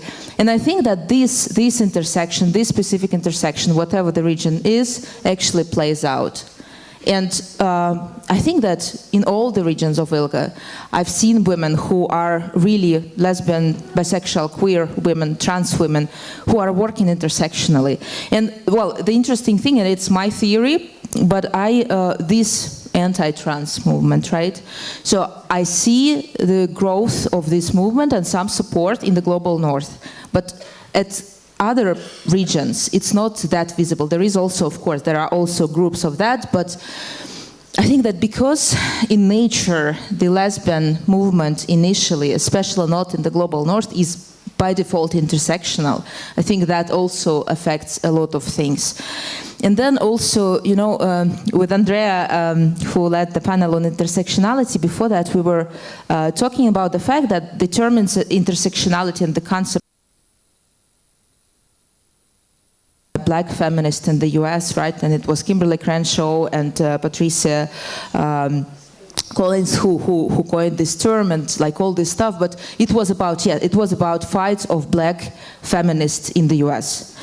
But then, can we think about intersectionality and the genesis of intersectionality in other regions, and how we see intersectionality? Because, for example, in Latin America, it's about colonialism as well, always. If you are a lesbian, usually you cannot not think about colonialism. It's also about indigenous movement who were led by women. It's also about anti-war protests. And, well, in Latin America, it's also like genesis of feminist and lesbian movement was about intersectionality. And we were thinking, can we see something else intersectional inside our movement, inside European or Central Asian movement? So we can also, think about all the struggles related to our internal imperialism and colonialism and how we reflect it in our work. Well, and then also I think that the great thing about any organization like ILGA World, sometimes a little bit about ALC because it's also structure and institution already, but a great institution. But the great thing is that even if you are not a part of it, they galvanize communities around. And at the end, it's an amazing network of caring, sharing, co-creating, fighting together, lesbian women and non-binary persons who are doing it together. And actually, I was saying it in relation to Ukraine. And so for example, at ILGA World, there is no program, of course, on this. And well, it's just like you go out and you do what you can. And of course, you're not paid for this, but you just go out and you ask for help. And you discover that at this intersection you meet so many amazing people from ELC who organized all these things, but also just like Swiss lesbians who were never activists, who just like doing their little ecological whatever in the middle of nowhere, but who provide their homes and who really care about what is happening to women. And then at the same time also, because you are a lesbian and a woman, you also see things differently from a different perspective. And it's not only about lesbian women necessarily, but it's about patriarchy. And for example, I was involved in like supporting Ukrainian women who were who experienced sexual violence within Switzerland, because that's also racism, that's also patriarchy, that's also about all these things. And then coming back to the global perspective, I think that we, as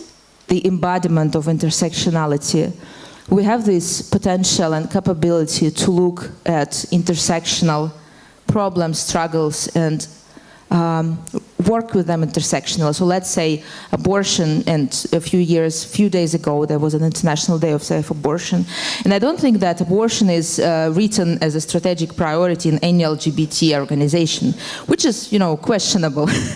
But then if we look at the world map of SOGI rights and the world map of abortion rights, we will see first that it's not always the mirror, but in many cases, like Latin America, particularly Argentina, for example, it was LGBTQ women who were fighting for women's rights to safe abortion. And sometimes at the same time in Europe, we are praising Malta for huge progress on LGBTI rights, and at the same time, it's still a country that totally prohibit abortion. And I think that, well, if we are pretending that we are caring about feminism and women and women's lives, then we cannot just deny that not providing women with access to abortion, whatever woman or maybe non-binary person or trans person, it's just not what we can do. And I've seen that it's lesbian movement, LGBTQ movements generally, globally, that are having this intersectional approach and that are creating connections between different movements and who are working together and who are so frequently are excluded from funding, from institutional structures, from all this, but who are still going outside, caring with money, without money, with their cars, with their whatever skills, and supporting each other, and do it in a really intersectional way, plus also trying to create less hierarchical structure and some alternative universities. So that's I think what I wanted to say here. Thank you very much.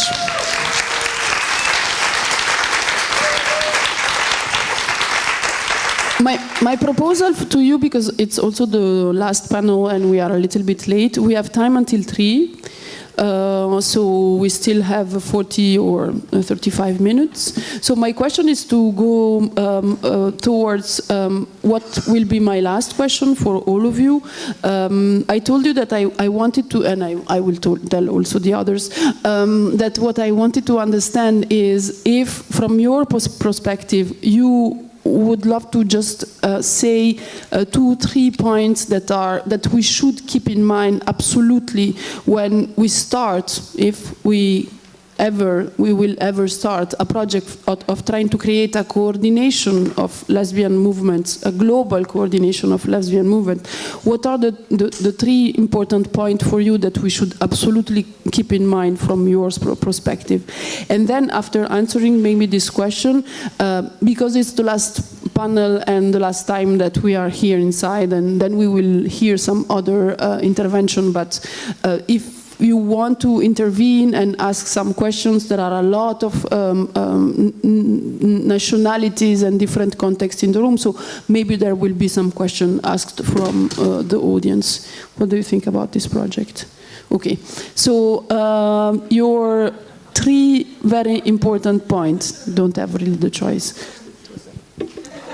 Yeah, I actually want to talk about a little bit about history and the shoulders of giants that we stand on. That's why we're all here.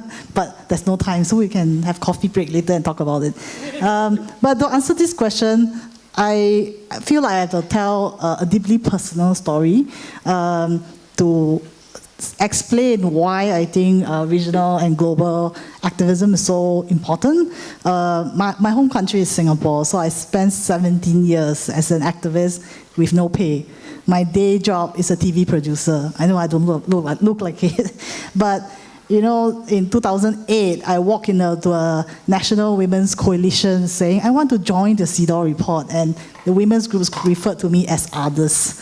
I walk out of the meeting, I have no money, no knowledge, no support, and I reached out to regional activists in Asia, and there were different points of intervention that allow us to succeed in the treaty bodies. First, embedded deeply in my brain was we were in Indonesia in 2010, and the LGBT conference was attacked by Muslim extremists, so they will blanket the whole hotel, and I remember them pointing to me and tell me they're going to cut my throat.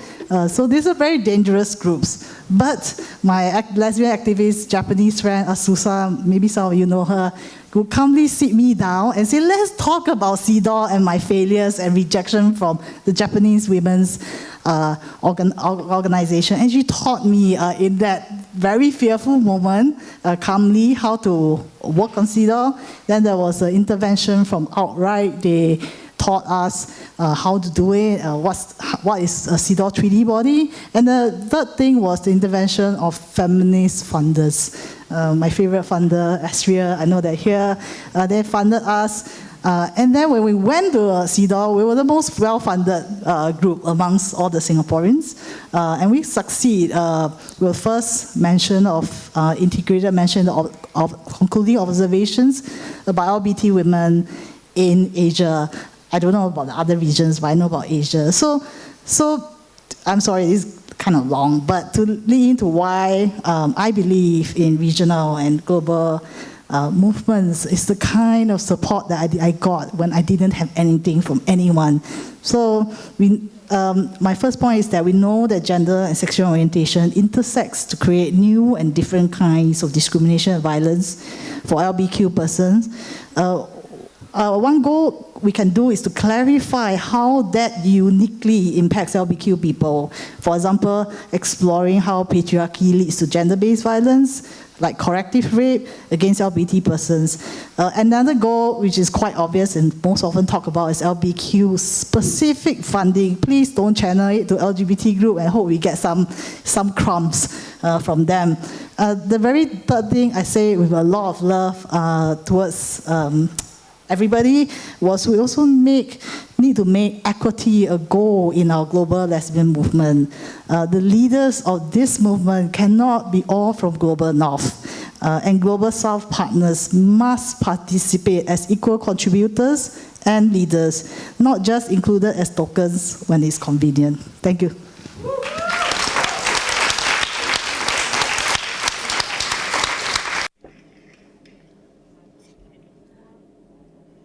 I will wait until everybody puts their headsets on. I'm so sorry that we can't really rely or can't really talk about how we created our network or how we created our networks in Central Asia, because there are other ways of doing things apart from how it is being done in Europe.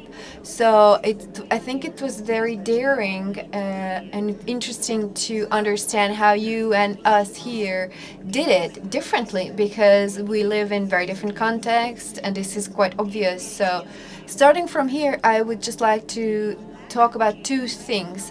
Leslag, which is the network that I co-founded, comes from a huge effort we started from a region which is completely unequal. So we had to have such a meeting like here. For us, it's almost impossible.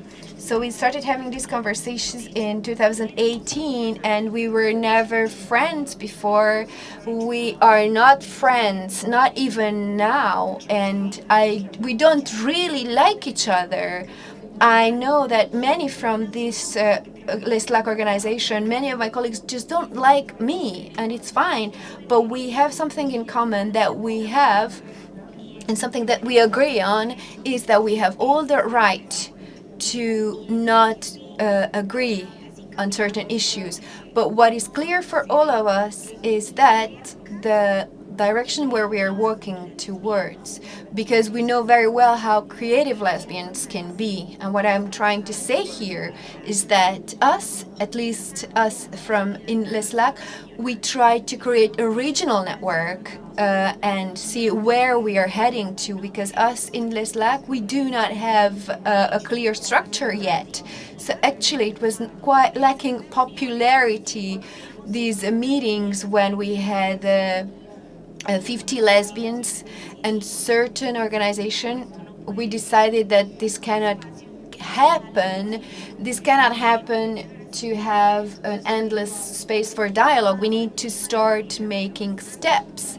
So we had to start doing things, and certain organizations said, oh no, we gonna stop just chatting and talking. So this is not a mutual support group. What we need to do is start doing things. And one of the things that we had clearly in mind is that us in Leslac, we didn't want to be a place of complaint. We wanted to be a place where we are creating proposals, that us lesbians, we will take our cases to the states, to the government's governmental institutions, and it will be us lesbians who take power back as political adults, and we will fight for ourselves. And this includes all our colleagues from other regions. So now we are very focusing in consolidating Leslac. And what I'm trying to say, we don't even know each other. I have colleagues that I have never met, I've never seen in Leslac. Because flying to Latin America is very expensive, so all of our work is supported continuously. So when I read the question, what you should think, what should the main goals of a global lesbian movement should be, and how could lesbians fight for their rights on national, international level?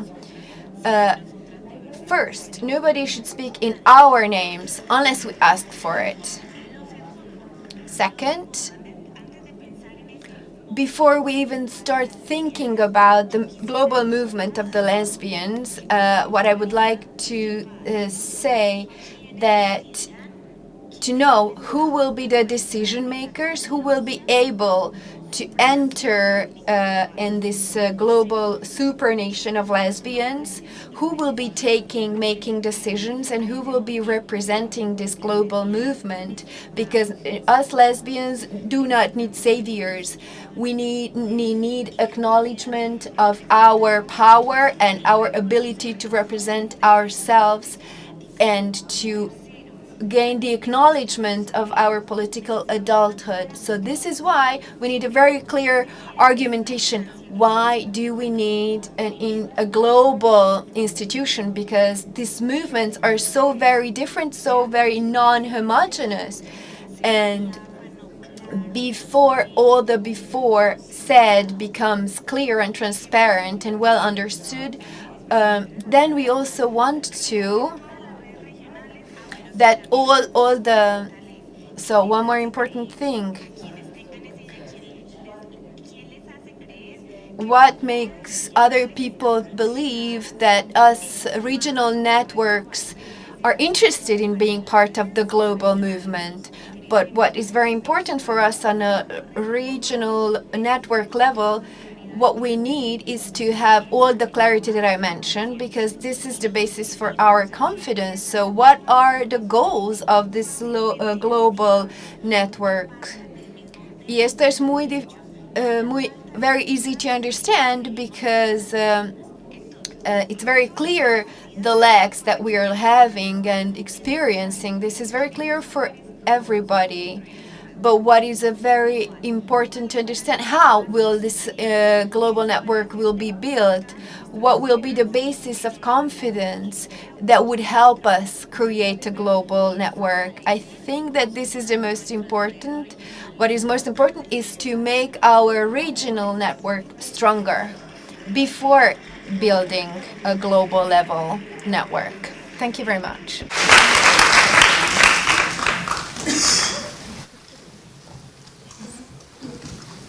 Hello again. So, as a social scientist, I have to come to you all with a definition, because the word intersectionality has been used excessively, and that's good, but I just want to bring it back and narrow it down. So the definition reads: the interconnected nature of social categorizations such as race, class, and gender as they apply to a given individual or group, regarded as creating overlapping and interdependent systems of discrimination or discouragement or disadvantages. And you mentioned I should narrow it down to 3, and I think it's very difficult to narrow it down to 3, because when I think of intersectionalities, or where I also lie, I have to bring in the conversation of how these intersections also lie within our privilege and our oppression. And so me being here today and being Zimbabwean, it's very difficult for me, because there's many people that can't exist as queer women, that can't come out, that can't be who they want to be. And so being here, I think it's important that we remember that we need to come together in spite of our differences and highlight all of the different aspects and make sure that we get representation of the people that are different from us. And I think that's an important element to touch on like how we need to make sure that everyone that is that people's different perspectives are highlighted and different perspectives are brought together, and that we're able to get these perspectives in order to tackle the issues. We can't do it individually, it has to be done collectively, and it has to be done through bringing in the different narratives and the different perspectives that different queer bodies bring. That means bringing in, again, your trans, disabled, fat people, and I think this is really, really important. Sorry, let me get back to my notes before I ramble.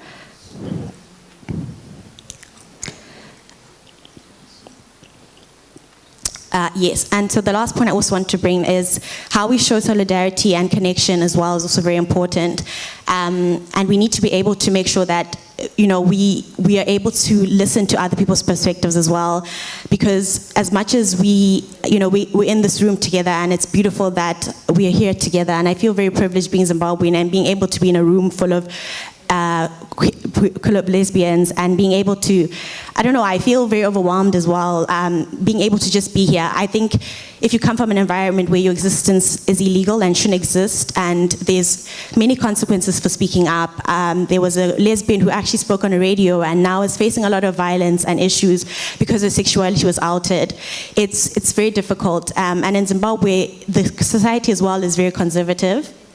And conversations around queerness, around sexuality, around relationships aren't spoken about. And so coming here today as well and being able to have everyone come together and voice their opinions, it means the world to me as well. So yeah, that's about it.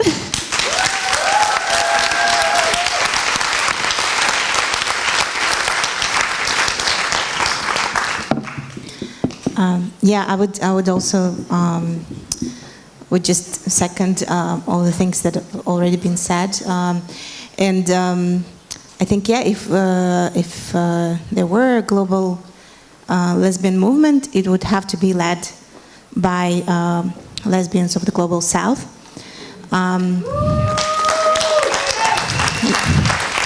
Because not only do we have, specific knowledge, we actually have, a universal knowledge that everybody should be learning from.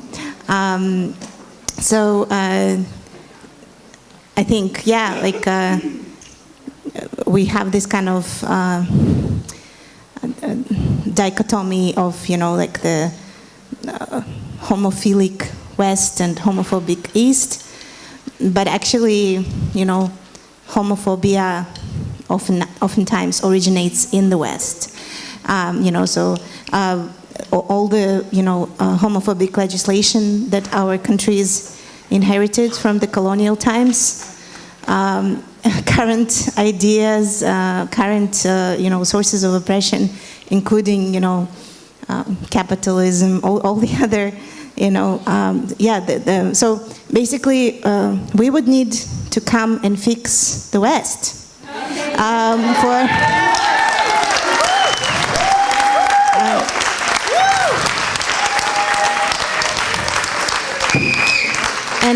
Oftentimes we also think in terms of the resources, the funding, the knowledge comes from the global north to us, and then there's the trickle-down economics of redistribution of resources. I think what we need is to invert that. Again, our countries are not poor. Our countries are made poor. And all the...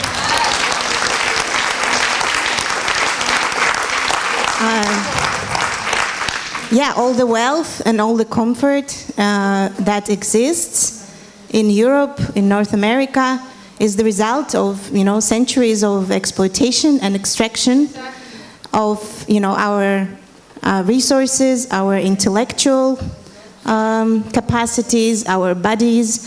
So we just basically would need to maybe establish a foundation that gives women in the global south all these resources, and then we redistribute them back to fix this mess.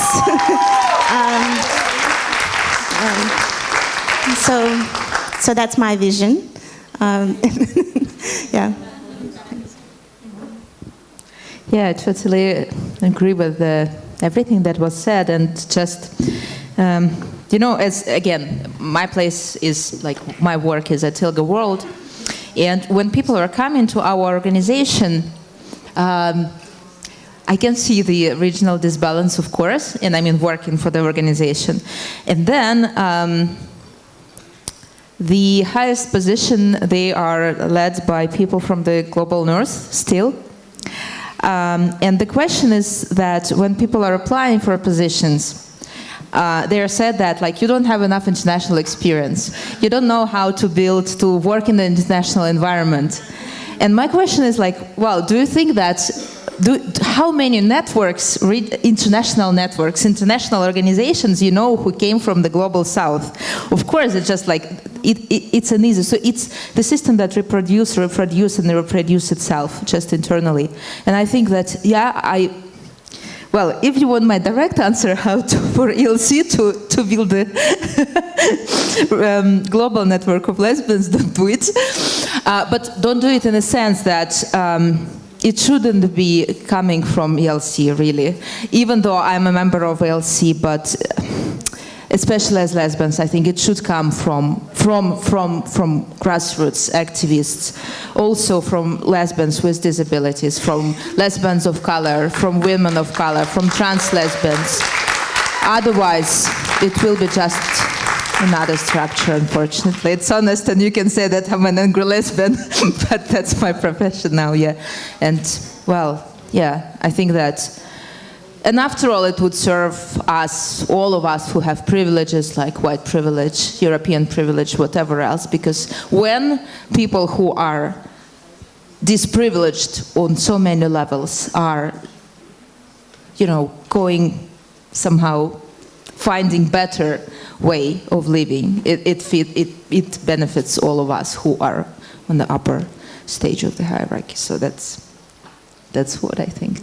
Maybe don't.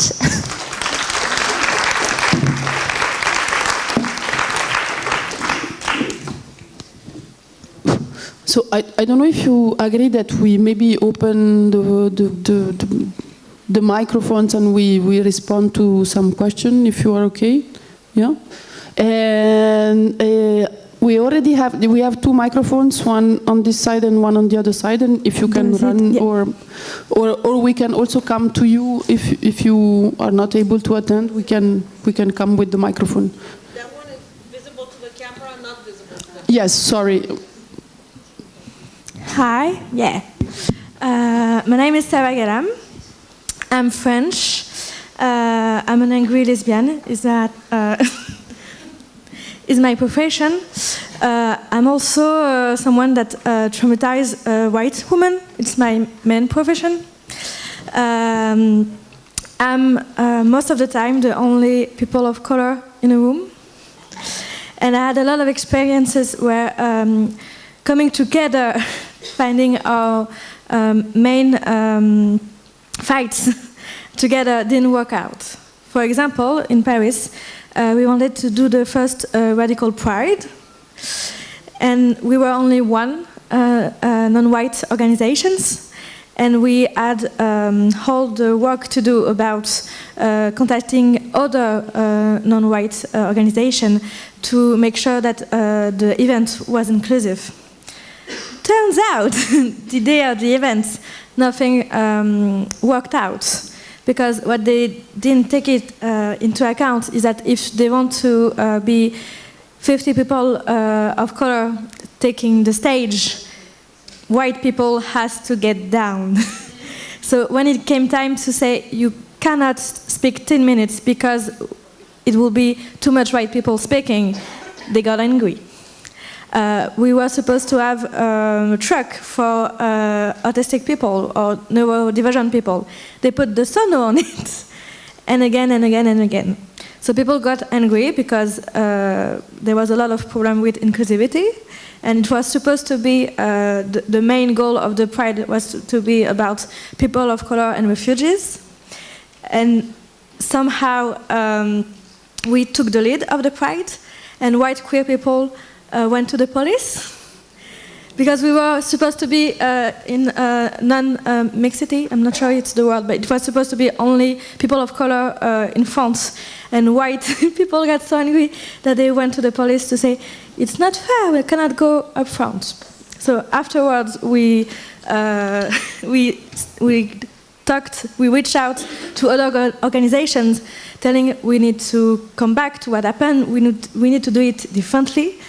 And nobody would take into account, taking responsibility.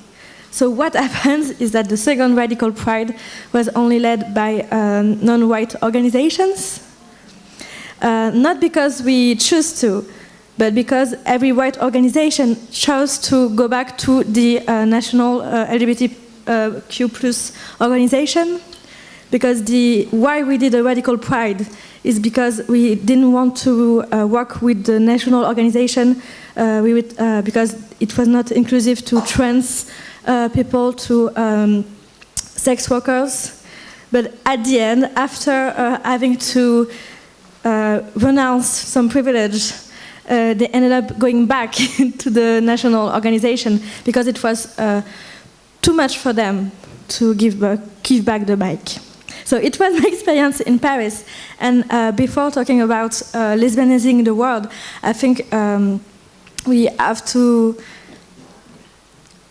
be criticizing ourselves, because there are very few people of color in this room, and I spoke to a couple of them, and I know that coming here, being a people of color, even though it's magical to be surrounded by so much lesbians, it's a privilege. That means that we have means to come here.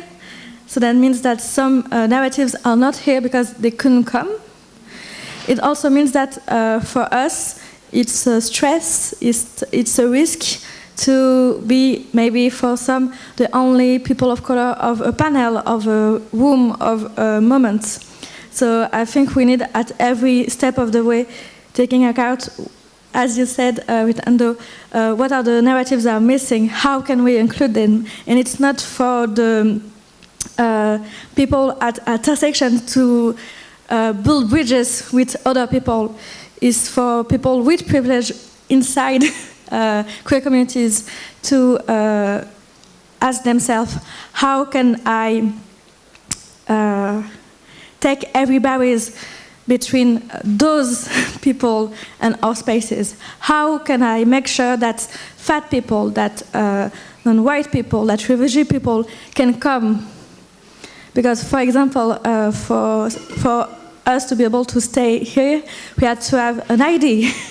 So people without documentation cannot be here today. So I think it's the responsibility of the collectives, and especially to the less marginalized, those that are not at intersection or only as women and lesbian, to do the work for every narrative to be here, and for making sure that the less violence is lived by those that are the most marginalized, and that the violence is, if it happens, and it might happen, is taken care of.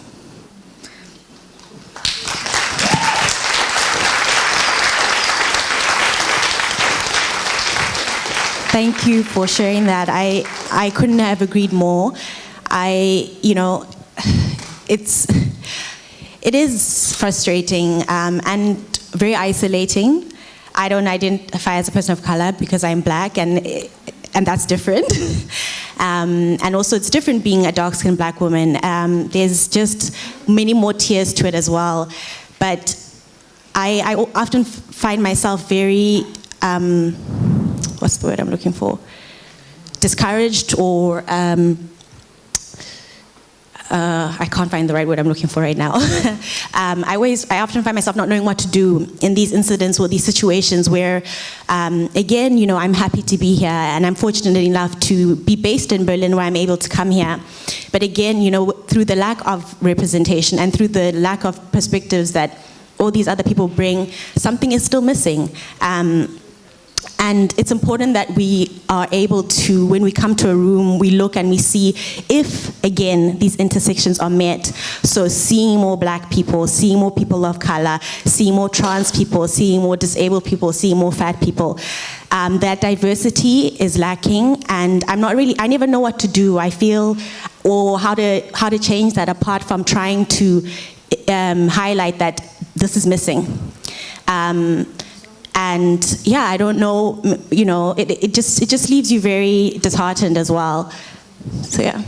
I think there are solutions, and they're not that difficult. We were talking about archives yesterday, how maybe people of color, black people, didn't feel safe to trust white lesbian.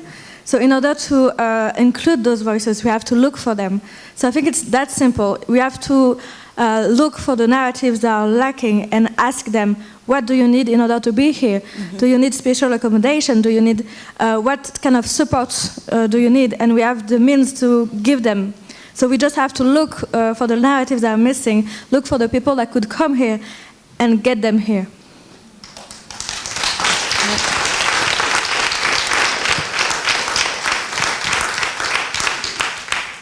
I forgot to mention that the two microphones are different in the sense that this one is filmed and the other one is not filmed. So feel totally free to direct yourself towards one or the other.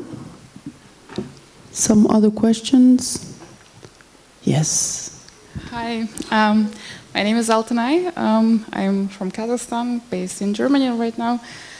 Mine is not a question, but rather maybe also like an invitation to discuss and think and sit with these thoughts further. Since we started discussing the creation of the global networks stemming from the regional ones, I think the big question is, of course, the question of whiteness, right, in the regional networks. And I think having this vast experience of trying to build alliances with, and I think it's also very important to talk about the whiteness in different contexts as well. I come from the region that was colonized by Russia, and then the ideas of what whiteness constitutes differs, right? And I face a lot of also objections from activists in Russia and from Russia that they are not white, but in my context, unfortunately, the oppression that I have experienced as a person, like as a Kazakh person, was exactly the same mechanisms of colonialism, right? And so I think I just want to give a disclaimer that whenever white people ask, how can we collaborate in your networks? How can we support the networks? I think the big thing that white people, white queer people, we all like to consider ourselves as woke and conscious and right. I think you should be also prepared that this is not a place for self-validation as a good white person. This space will be discomfortable, and it's not a place to enjoy the discomfort. It's a place to sit with this discomfort. And yeah, because I have seen so many times whenever you criticize a woke white person, it's even worse than an overt racist white person, because then you get much more resistance. So I think this should be said out loud, that the spaces of people of color is not a space for white people to feel good about themselves as a good white person. So yeah, thank you.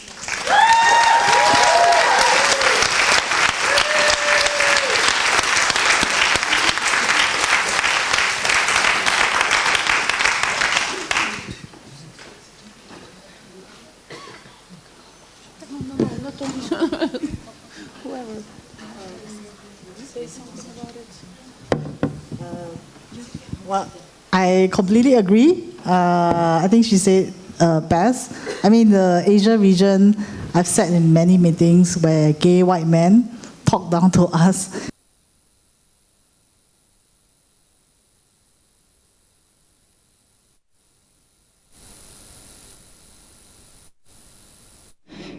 Like close to my heart. So I think in order to move ahead with something like a global movement, I think a lot of dialogue and conversation is needed.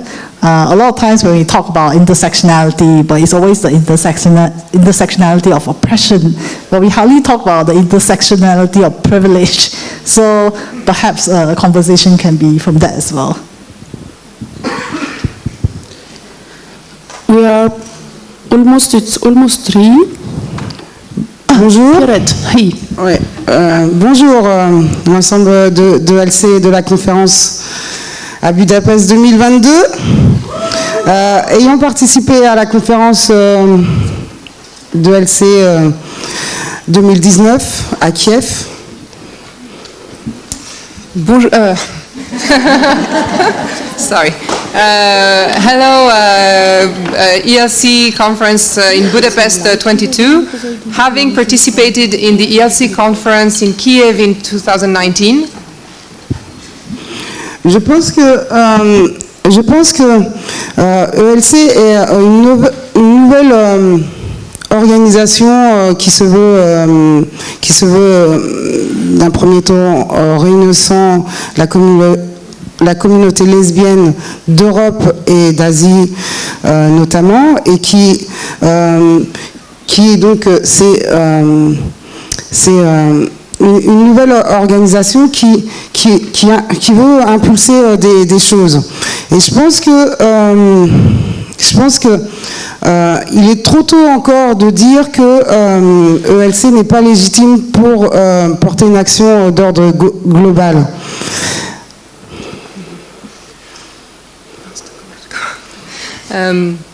So ELC is a new initiative, and at this, it's trying to create an impulse at the regional level in Europe and Central Asia, and it is perhaps too early to determine whether it is legitimate or not to propose to support the global work.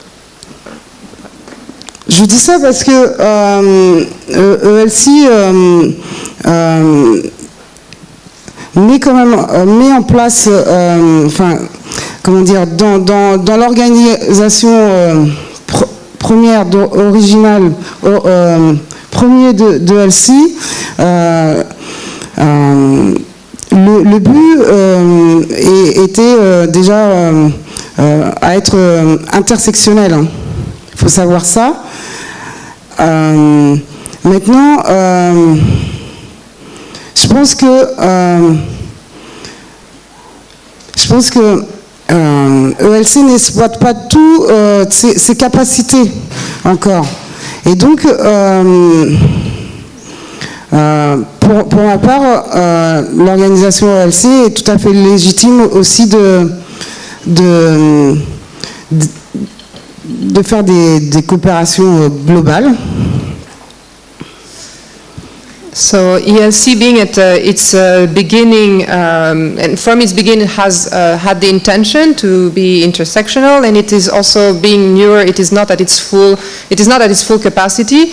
So it is perhaps still possible to have the discussion about creating alliances. Or, non? Tu finis comment? Great. I think yes. Creating alliances across the movement.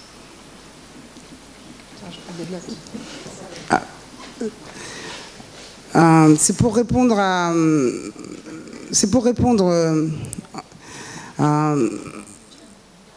Je pense que, enfin, c'est une réponse.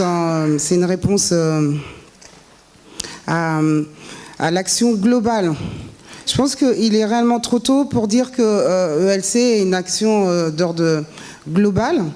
Mais en tout cas, est dans la capacité et dans la légitimité de porter aussi une action globale. Car dès le départ, il y a cet enjeu d'intersectionnalité réellement. Je pense que c'est l'intention première d'une organisation doit être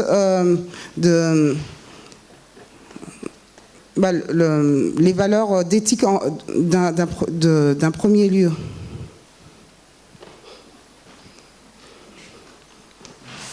So,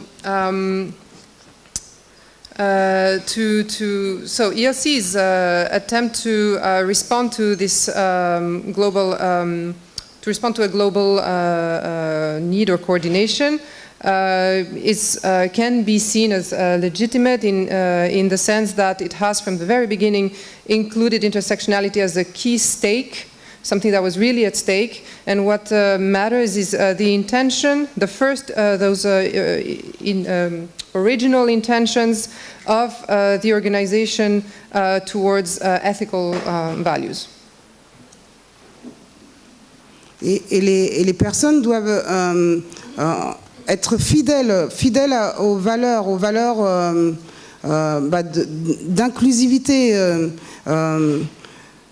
C'est la fidélité qui maintient réellement l'action aussi.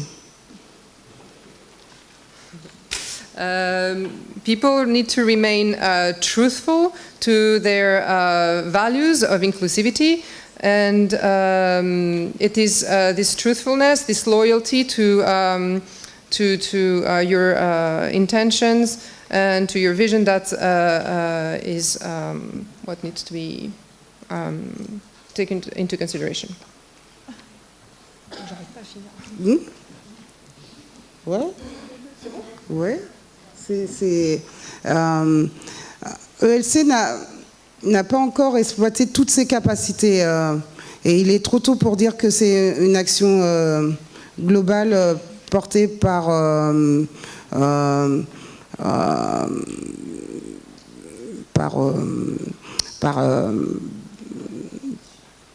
essentiellement que des personnes blanches. ELC est porté aussi par l'action de personnes noires dès le départ. Donc il faut entendre cela. Maintenant, je pense qu'il y a réellement des difficultés à casser, à enlever. Et ça, ces difficultés-là, elles pourront être enlevées aussi par que les personnes reconnaissent les choses, quoi. Reconnaissent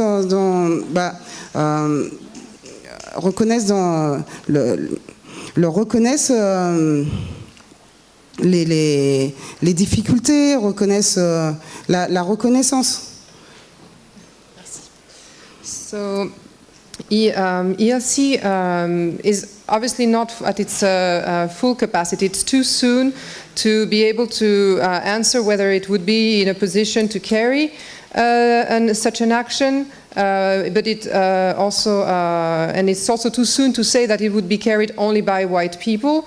At the beginning, from the beginning of ELC, black persons have been involved. There are, of course, difficulties that need to be lifted. This is only possible if we recognize, if we give recognition to the people. Il ne faut pas oublier que l'Europe n'est pas que d'essentiellement... l'Europe n'est pas essentiellement établie qu'avec des personnes blanches. L'Europe a réellement une population noire de fait. So Europe isn't essentially established with a white person, and it has, in fact, its own population of black persons of color. Voilà, et donc de reconnaître cela fera avancer notre prochaine société globale. Recognizing this is what is going to make our global society move forward.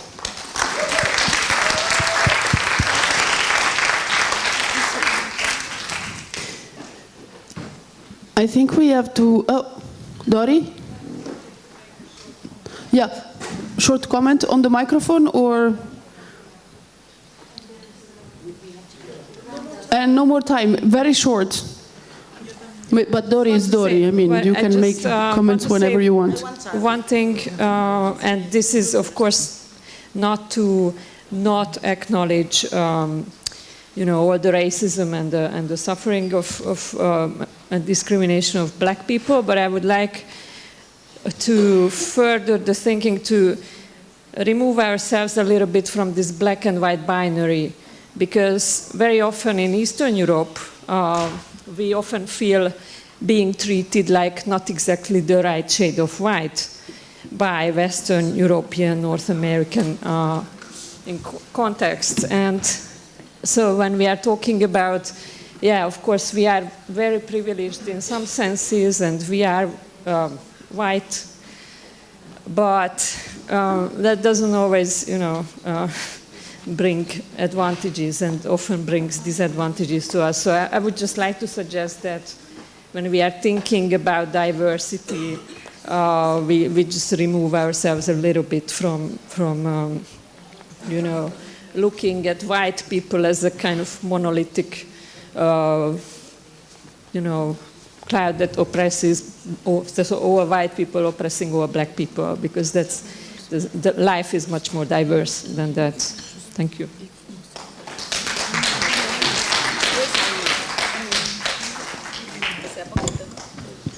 Sorry, I am a Roma person from Eastern Europe, and I just wanted to take this moment because what you're talking about is xenophobia.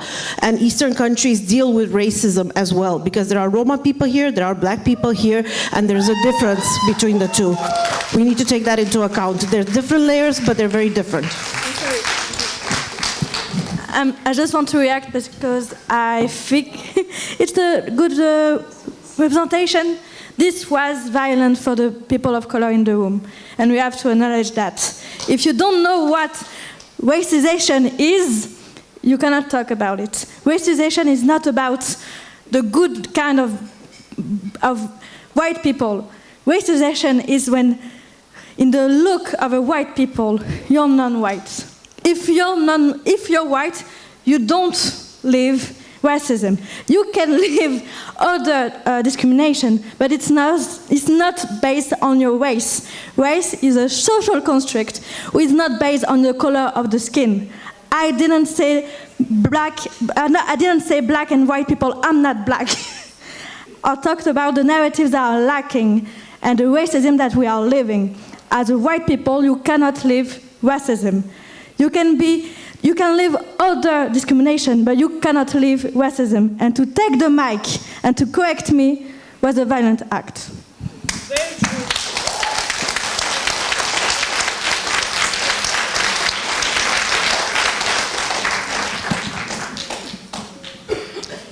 Hello. As a white person, part of the board, I very much welcome the input in that regards. For me, as a trans person, the black community in Austria was always the most supportive. There were usually the most transphobic reactions I received were from white feminists. And the black community was always quite supportive, and I always, I'm very glad for this support. And it was, for me personally, with the anti-gender panel, it was kind of hard to not see a trans person in the panel, because we are at the center of the central scapegoat for the anti-gender movement. But that's something we have to take with us and reflect on, and we will discuss this within the board to continue and improve ELC. So very much thanks for those comments.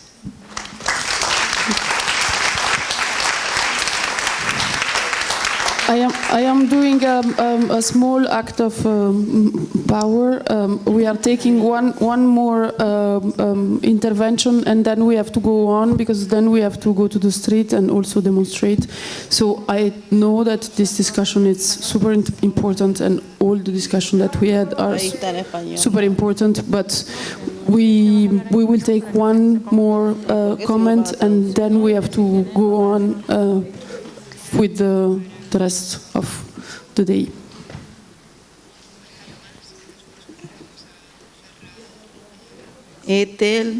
Voy a hablar en español.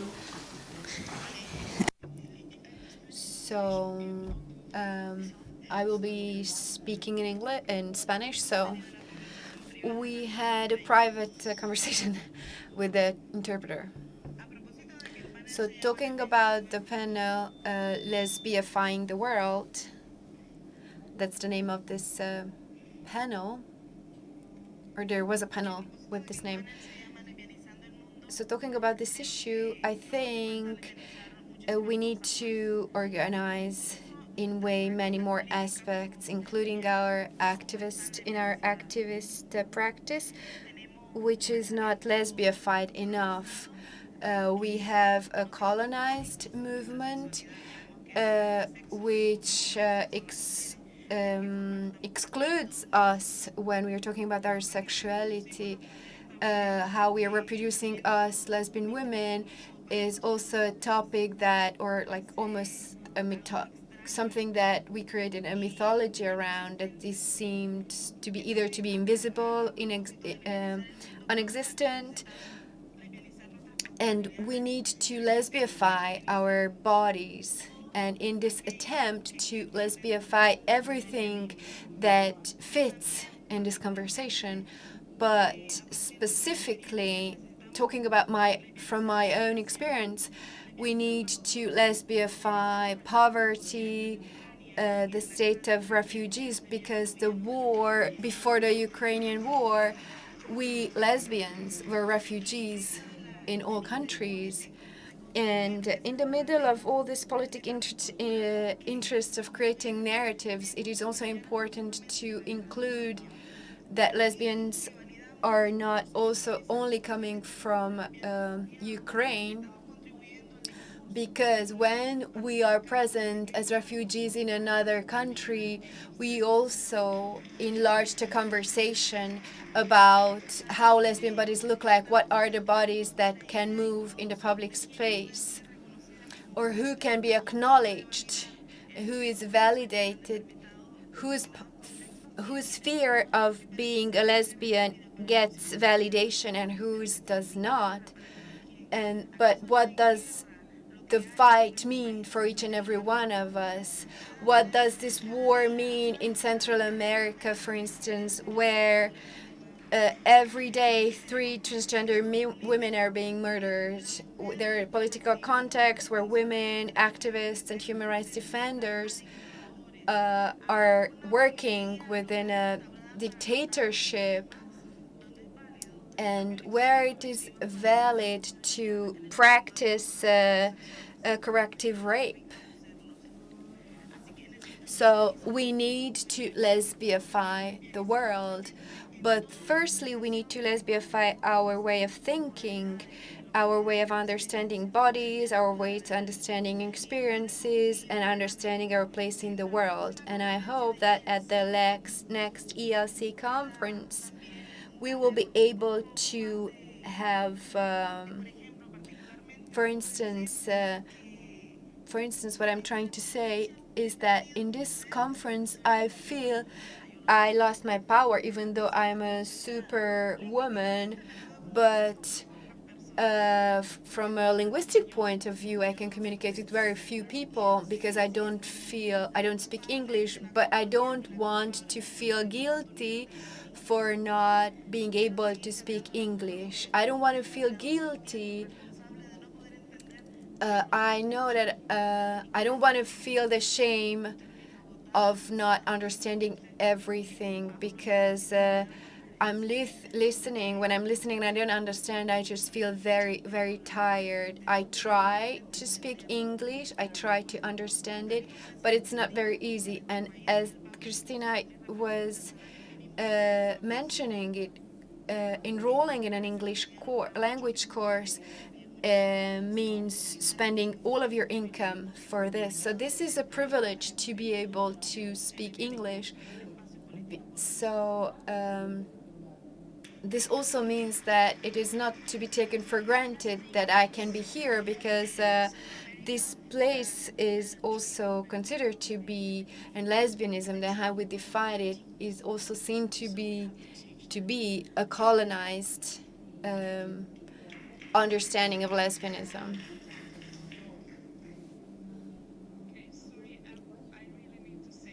It's okay, just one. So I would like to apologize to everyone who Pedir perdón a todas las personas que I said what I said in a way. He dicho lo que he dicho The way that I meant to, and I would like to apologize. And if anyone's interested in what I was thinking about, then I'm happy to explain later. But I would really.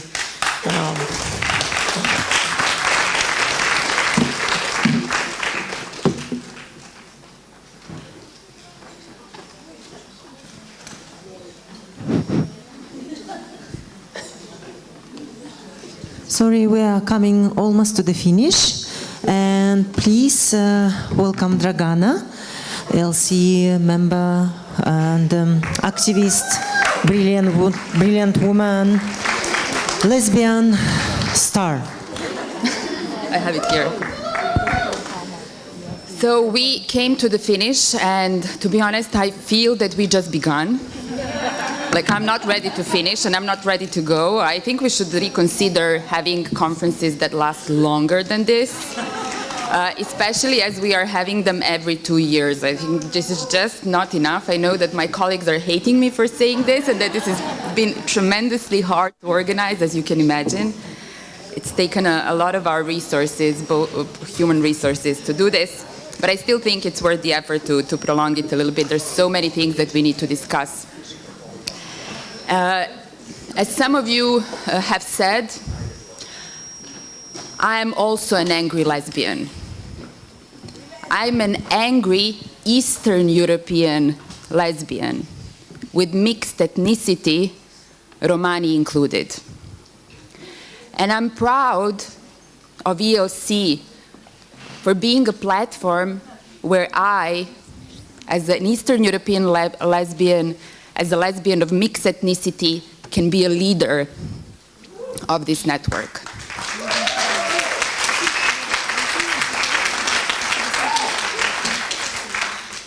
We have structured this network in a different way. Actually, we were using all of the other existing networks and doing everything the other way. That was our, that's how we knew we were doing things good, because we were unhappy how other institutions, other networks are organized. And I'm proud that our network is organized on a horizontal level with alternative leadership models that give everyone an opportunity to lead and govern and be included. 6 years ago, around this time of the year, the idea of ELC was born. And look at us now. Look at us now.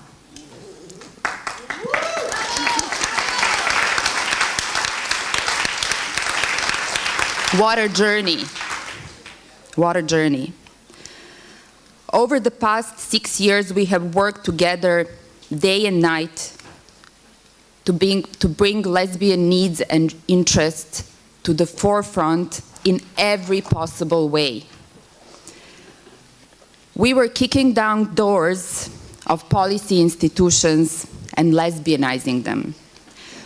We were doing our best to fill the data gap about lesbian realities. We were putting the word lesbian every chance we got in traditional media. We were occupying streets and spaces, as we will do today. We were mapping, connecting, and galvanizing grassroots lesbian movements across Europe and Central Asia. We were taking the money that belongs to us. And we have come a long way, and we have achieved a lot, and we have learned a lot. We have built ELC into the largest, most influential, most resourced lesbian platform that ever existed.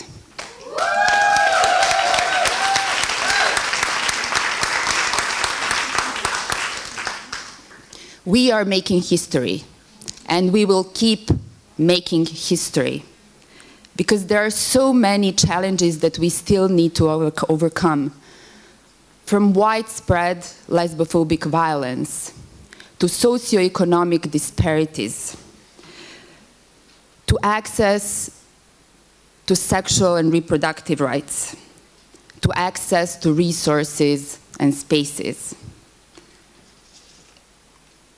In the coming months and years, as we keep strengthening ELC as a platform, we will be particularly investing in strengthening the grassroots lesbian movements in Europe and Central Asia.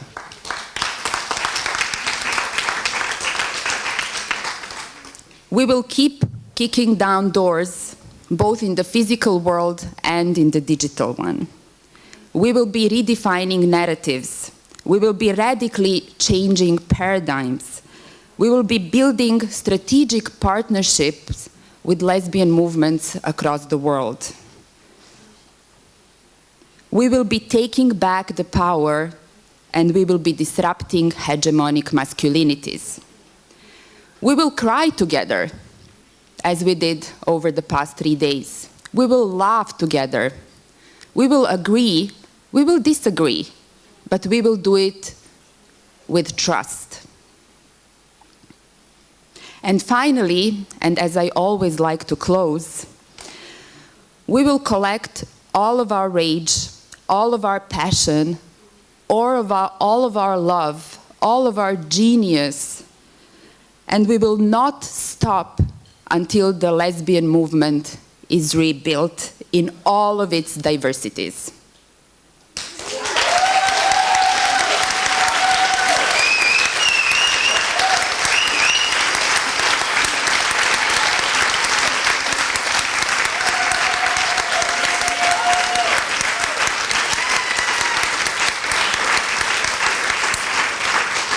Thank you, everyone, for attending this conference. We have a Dyke March right after this. Happy Dyke March, and see you there and later at the party.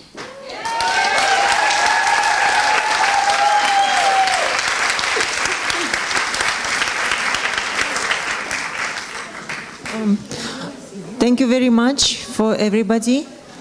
4 p.m. for the volunteers. 5 for everybody for the Dyke March. 11:30 for the party, and check your Telegram group to make sure you get your tickets online on the Eventbrite for the party. Yes, please do not forget your personal belongings or glasses as yesterday. Yeah, do not forget things, please. Thank you.